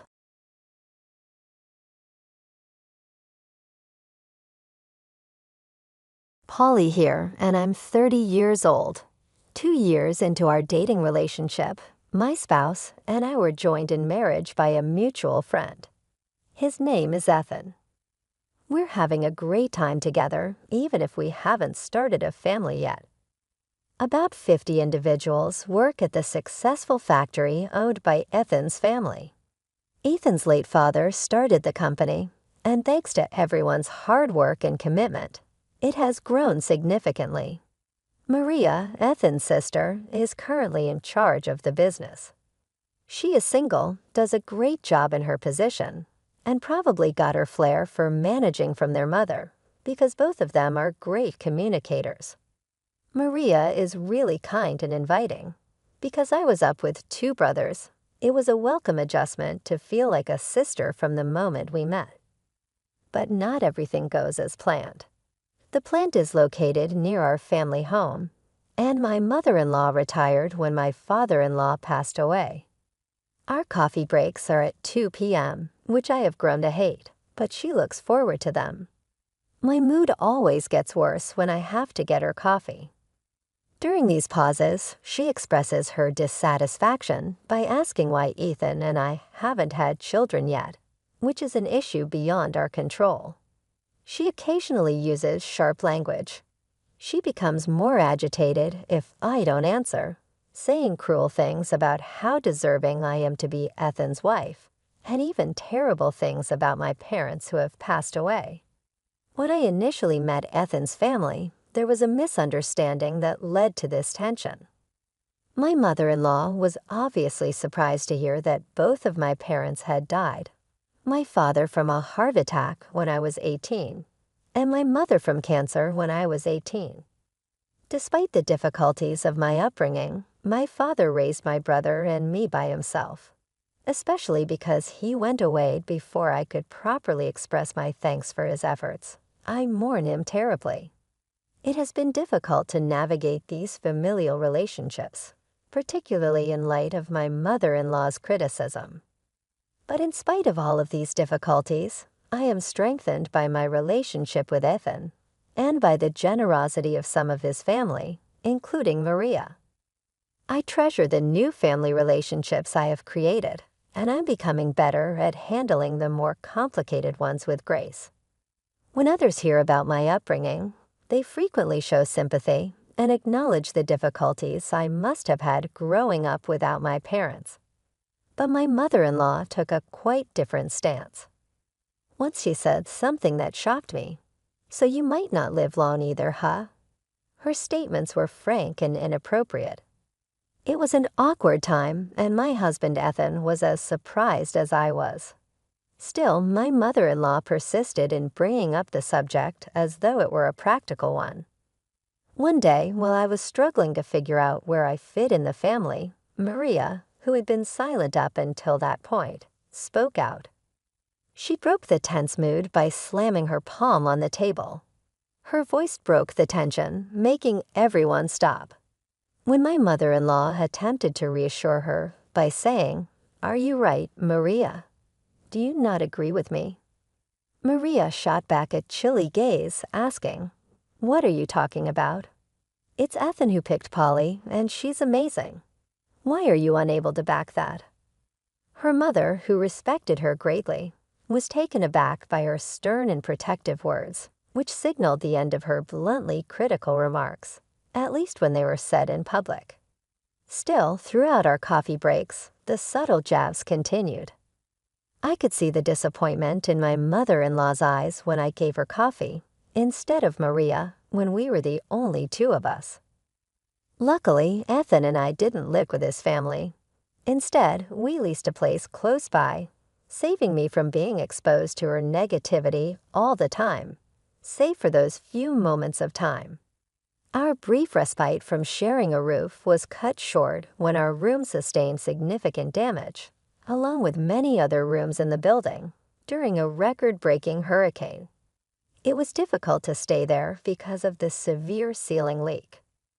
Maria, trying to control this situation, smiled innocently and suggested a solution. "Why should I worry? Stay with us, and you'll save 25 seconds on your commute." We briefly moved in with Ethan's family due to the circumstances.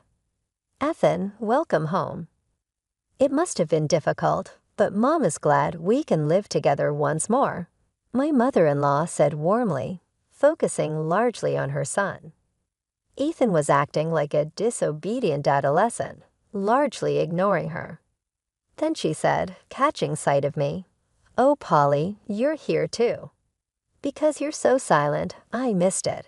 Grin more. Though intended to be humorous, her remarks merely increased the tension, as shown by the furious look on Ethan's face. The event highlighted the intricate layers of family connections and the tenacity required to negotiate them, even when the dynamic in the household was strained. I had to adjust to living under my in-laws' roof when our apartment was damaged by a hurricane, and I moved in with them. To show my appreciation on our first night, I decided to cook dinner, preparing a simple yet hearty meal of bread, soup, and steak. Both my mother-in-law and sister-in-law complimented the meal, which eased some of my tension, and I felt a moment of genuine relief. However, an unexpected turn happened just as I thought dinner was winding down. My mother-in-law stood up, humming cheerfully, and retrieved a container from the fridge. She then generously topped her steak with its contents, which to my surprise was jam. This unusual pairing caught the attention of everyone at the table. My husband, sitting next to me, looked visibly disgusted, while Maria, with an eye roll, commented that no amount of persuasion could stop their mother from her peculiar food habits before bursting into laughter. Observing more closely, the sight of jam on a perfectly good steak was peculiar indeed. When you eat something salty, you crave something sweet, right? My mother-in-law explained, quite pleased with herself. Despite her enthusiasm, the thought alone was enough to give me heartburn. Noticing my hesitation, she encouraged me to try it, proclaiming it delicious. I managed a forced smile, which did not seem to satisfy her. "I'm recommending it for a reason. You might live longer if you follow my example," she remarked cryptically before leaving the room. My husband and Maria quickly apologized for her odd behavior, explaining that she had an intense sweet tooth and never felt her day was complete without indulging in something sugary. Apparently, her health checkups always returned normal results, which seemed miraculous given her diet. Maria then shared that she was often sent to buy cake because her mother found it embarrassing to do so herself. This errand had made Maria quite familiar with all the local cake shops. Ethan, chiming in, expressed concern about their mother's health habits, feeling guilty that Maria often had to manage their mother's whims alone. "Well, I think you guys will have to help out more from now on," Maria cheerfully declared, suggesting that we might be in for more lively interactions with my mother-in-law. Living with the in-laws, despite its challenges, had its perks, like the drastically shorter commute. But it also meant navigating a complex web of family dynamics, dietary quirks, and unexpected comments, all under one roof. I had taken on the responsibility of managing the household chores, making sure everything was in order both before and after my workday. Despite my efforts to engage in conversation with my mother-in-law, she frequently dismissed me or reacted coldly. Regardless of her attitude, she never passed up an opportunity to criticize the children over coffee breaks. Since relocating here, my days have increasingly become more challenging due to the added stress, which visibly affected my mood. My husband noticed this shift and suggested multiple times that we should visit a doctor together. He even proposed escaping to a hotel for a short break, which I declined, considering it an unnecessary expense, especially since the nearest hotel was quite a distance away. The situation took a turn for the worse when my husband announced an upcoming week-long business trip. To my dismay, he also mentioned that my sister-in-law Maria would be joining him. This meant I would be alone with my mother-in-law, which filled me with dread. Although he offered to take me along, I decided against it, hoping to endure the week despite feeling unwell. On the morning they left, Maria sent a message to my phone titled "Mother-in-Law Survival Guide," which humorously advised, "If anything happens, just give her cake, and you'll be fine." It included a list of local cake shops and her favorite selections from each. This quirky guide was surprisingly comforting given the tough week. I was bracing for the worst, but I remained optimistic that after the week, our home renovations would be complete, and we could return to our usual living situation. However, that glimmer of hope dimmed on the first evening alone when I came back from work to find my mother-in-law confrontationally blocking the entrance. She demanded, "You know why. Angry, don't you?" I responded, somewhat exasperated, "No, I'm not psychic." It turned out I had missed both the scheduled 2 p.m. coffee breaks, something that slipped my mind amidst the chaos of juggling work and home. In the absence of my husband and Maria, I had hoped she would be understanding given her work history. But instead, she lashed out the moment we were alone, accusing me of starting this harassment and labeling me a wicked woman. I was stunned, feeling an immense disconnect and wondering why I was being treated so harshly when all I had done was inadvertently miss a couple of coffee breaks. I was counting down the days until my husband and sister-in-law returned, holding on to the hope that it was just a few more days of enduring the strained atmosphere. During a particularly rough day, I had bought a cake over my lunch break and left it in the office fridge, planning to smooth things over with my mother-in-law. When I mentioned the forgotten cake, her demeanor shifted from anger to delight. "Let's just forget today happened. Just don't forget tomorrow, okay?" she said with renewed cheerfulness before returning to her room. From then on, I was diligent about remembering the coffee breaks, knowing the drama that would ensue if I slipped up again. In the morning my husband and Maria were due back. I was overcome with stress, experiencing nausea, headaches, and a total loss of appetite. I couldn't handle work, so I took the day off to visit the hospital. The doctor's words shattered me. "It's quite serious. Can your family come right away?" I was diagnosed with cancer and given a prognosis of possibly only 2 to 5 months left. Tears stained my face as I returned home, physically shaking and emotionally spent. When I arrived, I collapsed onto the bed, only to be interrupted by the door slamming open. My mother-in-law stormed in, scolding me for skipping work while the others were hard at it. Her harsh words only intensified my headache. With little energy left, I told her I was feeling ill and turned away to close my eyes. She lingered, continuing to rant about my supposed inadequacies and even insinuating I wouldn't live long. I lay there silently, feigning sleep.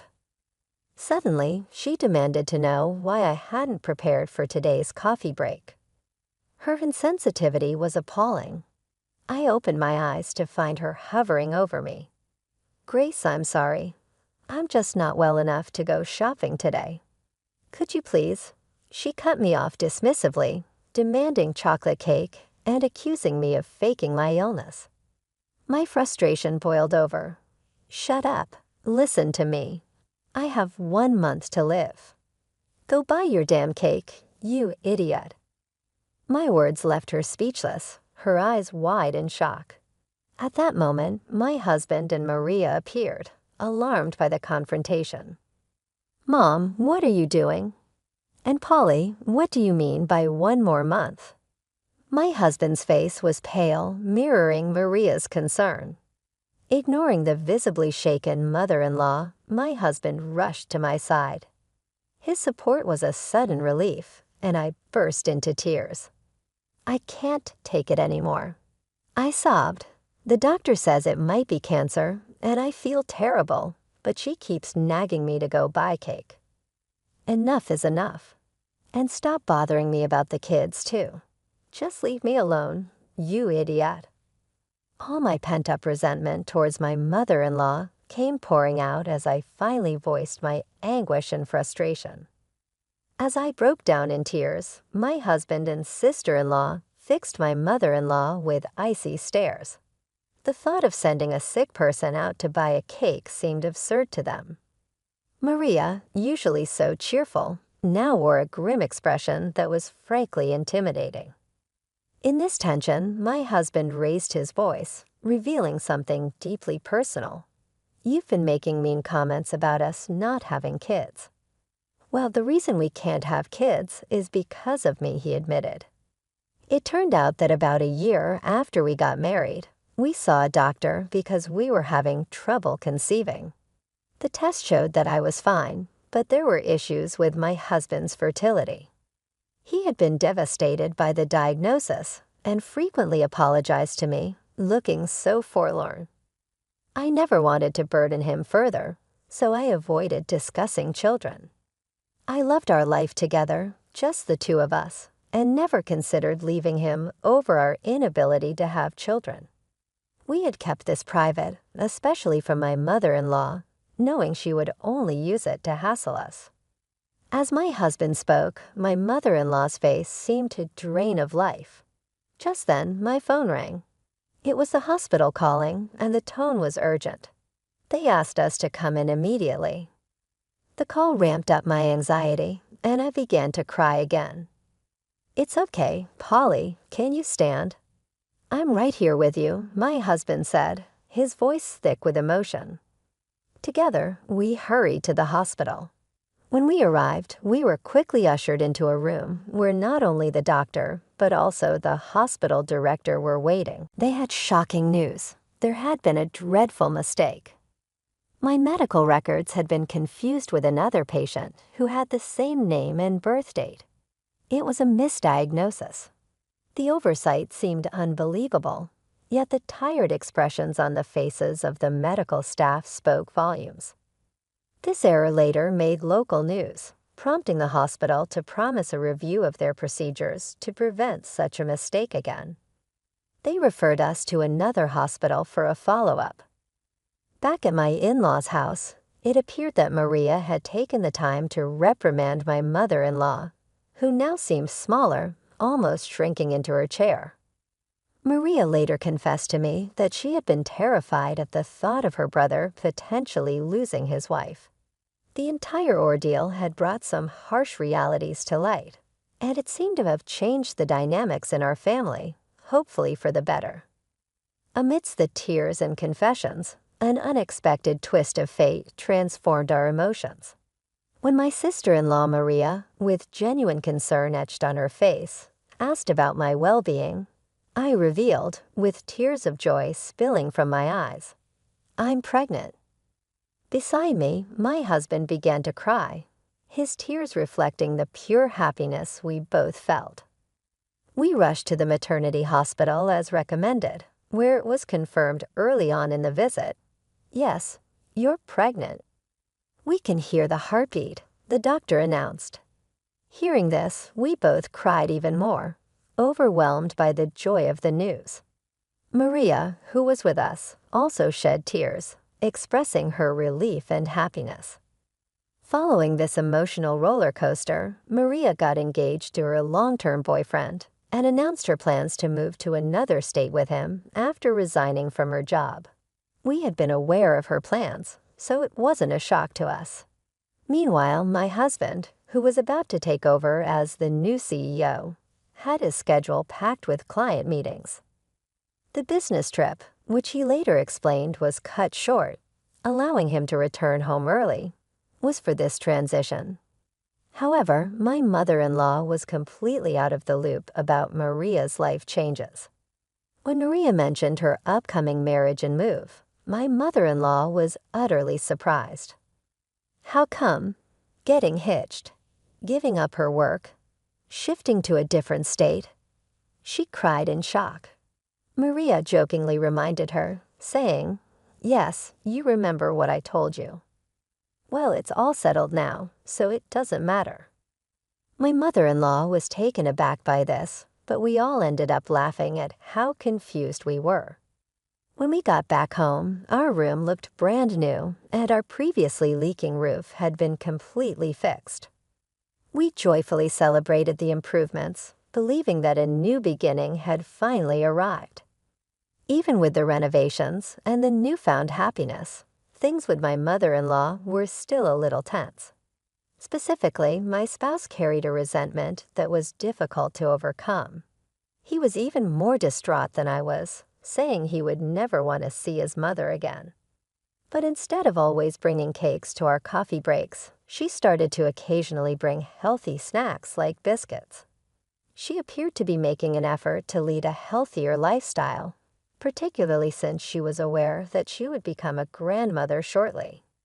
Seeing her, the staff members, many of whom had collaborated with my father-in-law during his tenure as CEO, seemed sincere and happy. This helped me see that maybe her prior acts were a little misplaced rather than really cruel. Our conversations increased in frequency and quality over time, and she eventually quit her regular whining. With the birth of our daughter, Catherine, my mother-in-law underwent a true transformation. She started to assist out more, purchasing diapers, and frequently dropping over cooked side dishes for our supper. She would choose not to ring the bell in order not to disturb us, instead leaving these in a cooler outside our door with a note. These kind actions were really appreciated, and they gave me the impression that we could actually get along. This newly discovered tranquility was cemented moments after Catherine's birth. With tears in her eyes, my mother-in-law grasped my hand and expressed her profound gratitude. "Polly, thank you so much," she said. Seeing her real feeling let me realize that this change was real. Maria recently revealed that she was pregnant and appeared to be prospering in her new life. It appears that we won't be spending much time together at the in-laws' place, enjoying supper in a truly peaceful environment. This bright future seemed like a big and welcome departure from the conflicts of the past.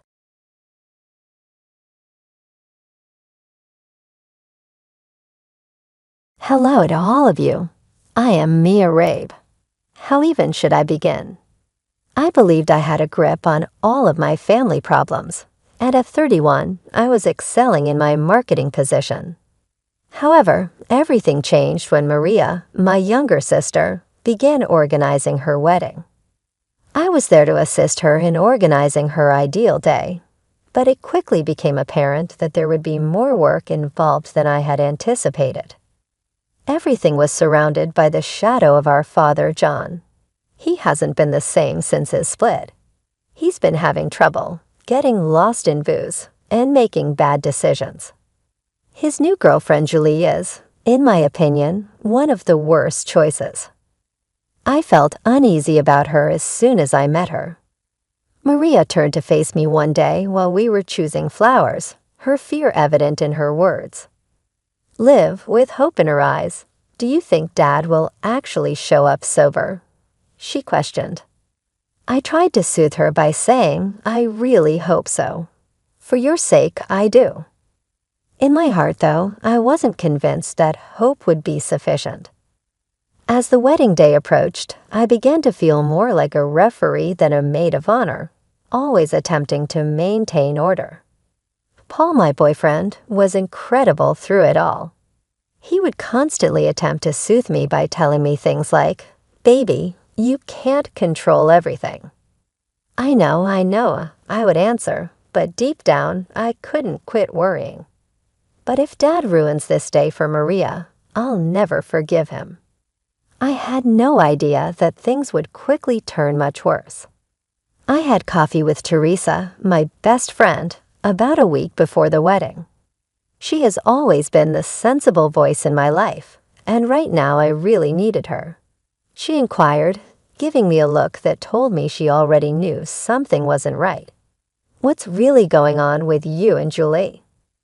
I looked around to be sure someone could hear me as I dropped my voice. "Teresa, there's something not quite right about her." The way she clung to Dad so tightly and would constantly whisper things to him. And here's the thing. I heard her discussing a large score over the phone. Teresa's gaze expanded. "You think she's scamming him?" "I'm going to find out," I said, acknowledging that I didn't know. I was struck by something after that chat, and I couldn't let it go. Trying to piece the puzzle together, I spent late nights quietly calling some of Dad's old pals and browsing over social media. The farther I searched, the more it seemed like I was solving a riddle I wasn't sure I wanted to. The day before the wedding, Dad and Julie unexpectedly showed up when Maria and I were doing some last-minute checks of the location. "Daddy." With a shriek, Maria ran to give him a hug. I remained back and observed intently. Julie's eyes were darting all over the place, as if she was calculatingly inspecting everything.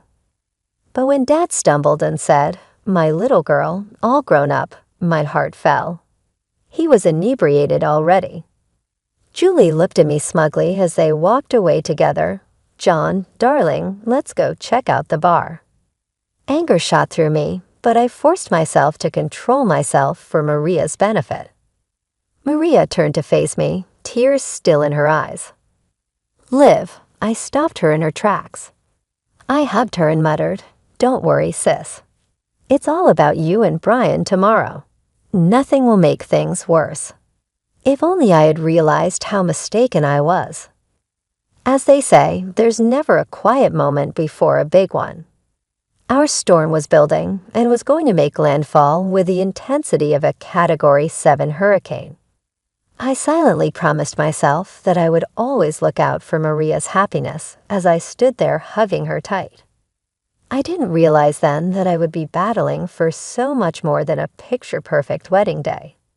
The ceremony was lovely in and of itself. For a split second, the family conflict seemed to go away, and Maria looked stunning. I saw her exchange vows with Brian while standing next to her, and it gave me a brief feeling of optimism. We could make it through this day without any issues. Maybe, just maybe. I wanted so badly for Maria to have one perfect day, but that fragile hope was shattered the moment we walked into the reception. I saw him almost immediately. Dad, standing by the bar, already drunk, with Julie clinging to him like a lifeline. My heart sank. "You okay?" Paul, my boyfriend, whispered as he squeezed my hand, sensing my unease. "I've got to hold it together for Maria," I muttered, forcing a smile. But deep down, I knew it was only a matter of time before something went terribly wrong. As the night wore on, the tension in the room became unbearable. Dad's laughter grew louder, his movements more and more sloppy. Julie's eyes kept scanning the room, a strange gleam in them that made my skin crawl. Something wasn't right, and I could feel it. "Liv, Dad's making a scene," Maria whispered to me, her voice filled with worry. "I'll handle it," I said, trying to sound confident. I walked over to where Dad was attempting a very unsteady Macarena, stumbling and laughing like nothing was wrong. "Dad, let's get some fresh air," I suggested, trying to stay calm. "Nonsense," he slurred. "I'm celebrating my baby girl's big day." He tried to twirl, but nearly fell over. Julie appeared at his side, tightening her grip on his arm. "Leave him alone. He's having fun," she said sharply. "This isn't about fun. It's about showing respect for Maria on her special day," I replied, trying to keep my voice steady. Julie's eyes narrowed as she sneered. "You think you're so perfect, don't you? Always trying to control everything." The argument escalated quickly. We moved to a quieter corner of the room, but our voices kept rising with each exchange.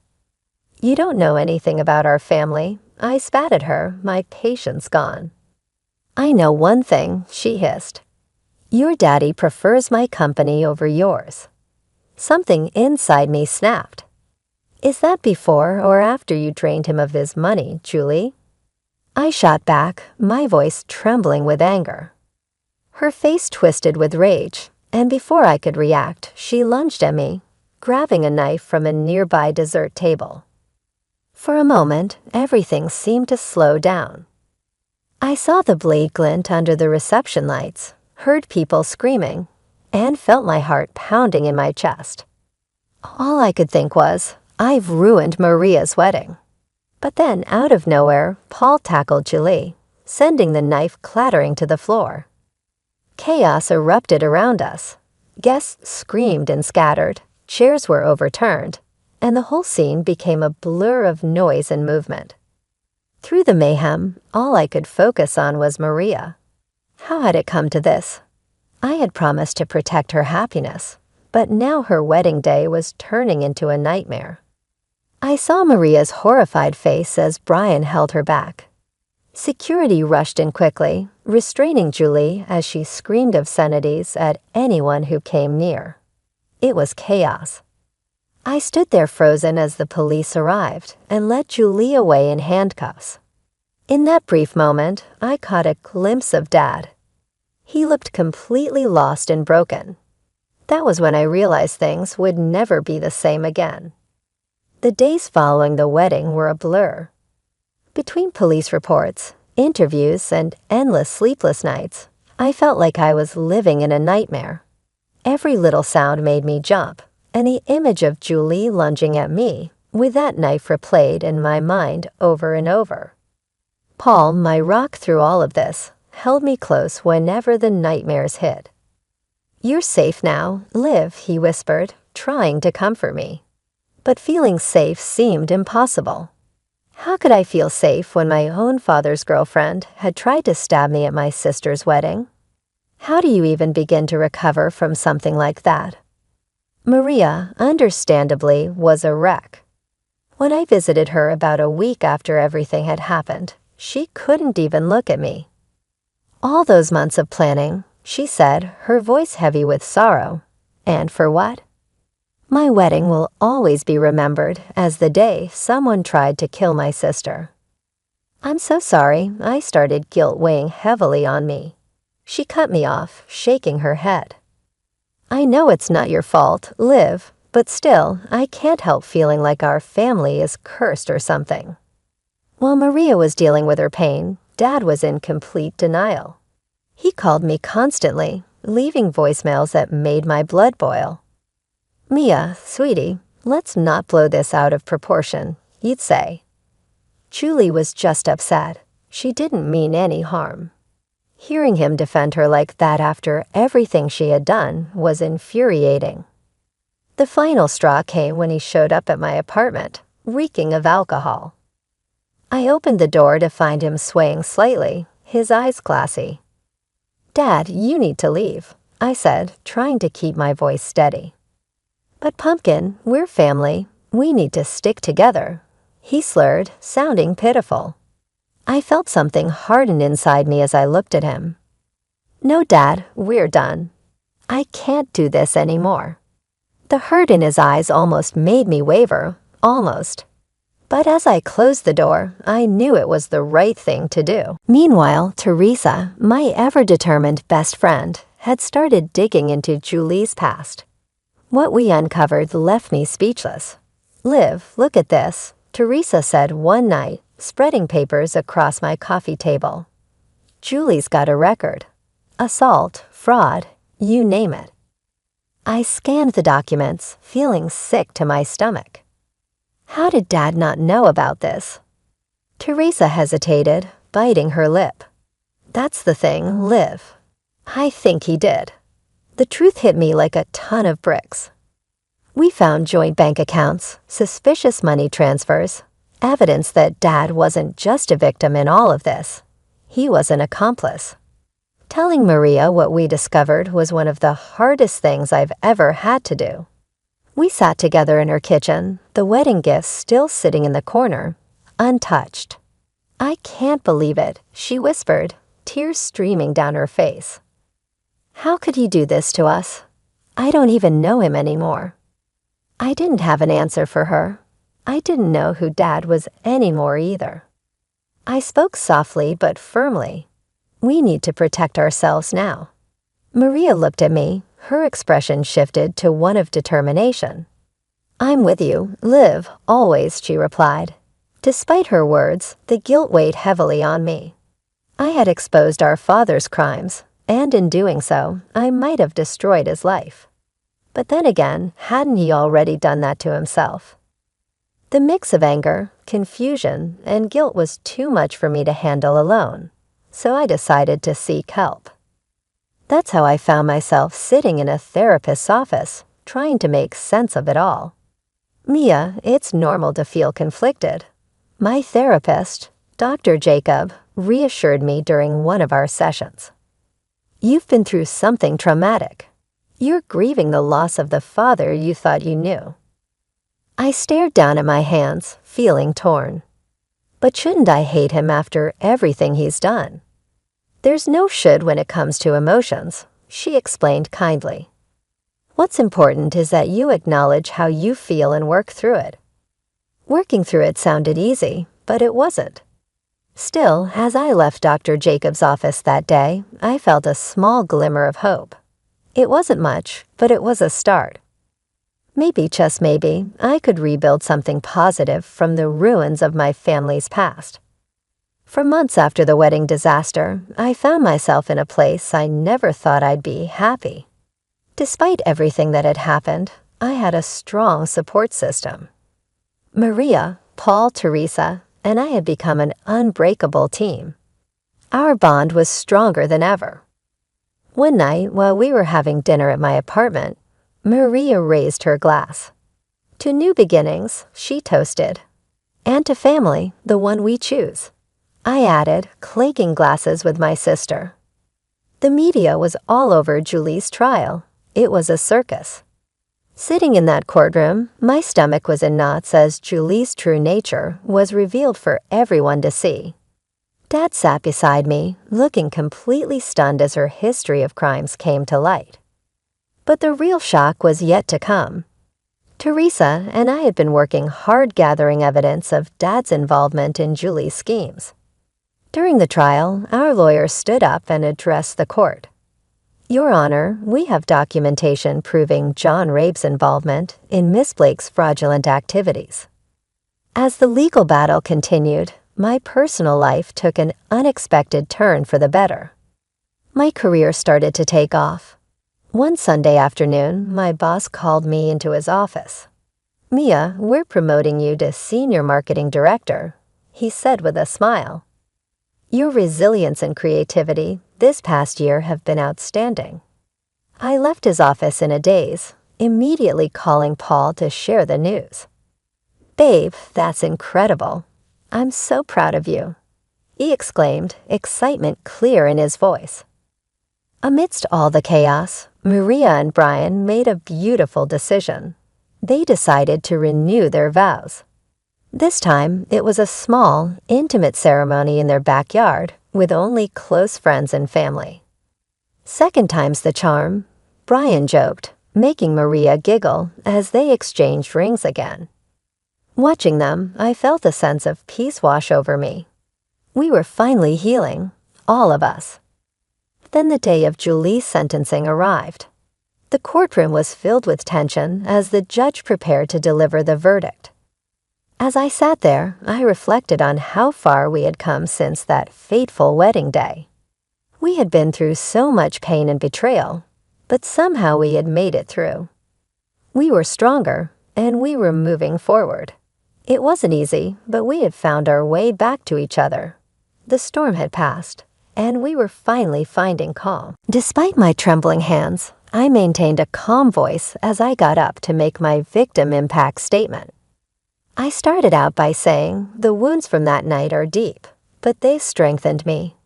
I turned to face Julie, realizing that this was my chance to take back my life. I am here today as a survivor, not a victim.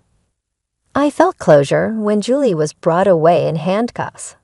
It seemed like the conclusion of a protracted and traumatic chapter in my life. But a month later was when the big party took place.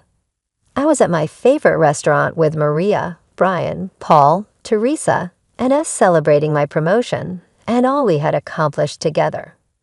To Mia, with a broad smile, Teresa lifted her drink. The most resilient person I've met. I had to interrupt her to say, to all of us. I turned to face those who had supported me during the most trying year of my life. And their looks demonstrated that family is about more than simply blood. It's also about love and commitment. I saw a change in myself as we laughed and told stories. I was struck by how much had changed. The preceding year had been both a horror and, strangely enough, a blessing. It became clear to me who was important. It made me realize how resilient I might be and offered me the guts to rid my life of the poisonous people and negativity. As I sat there, surrounded by true pleasure and love, I realized that this was how my story would finish happily. It was real, which is what made it lovely, even if it wasn't flawless and had scars. I had optimism for the future for the first time in a very long time. I felt thankful for the family I had met and the inner power I had unearthed. That concludes my narrative, but I'd want to know what you think. Given what your father had done, if you had been in my position, would you have continued to set boundaries like I did? Or would you have given him another chance? It's a difficult choice, and I am aware that a lot of you have struggled with poisonous family members. Tell me about your experiences, please. Kindly let us know in the comments how you have managed challenging family dynamics in your personal life. In the event that my story touched you, Kindly click the like button and think about subscribing to receive more real-life tales and conversations on resolving challenging family dynamics. I really appreciate your support, which enables me to keep sharing these intimate tales. I appreciate your time, and I hope to see you in the future video.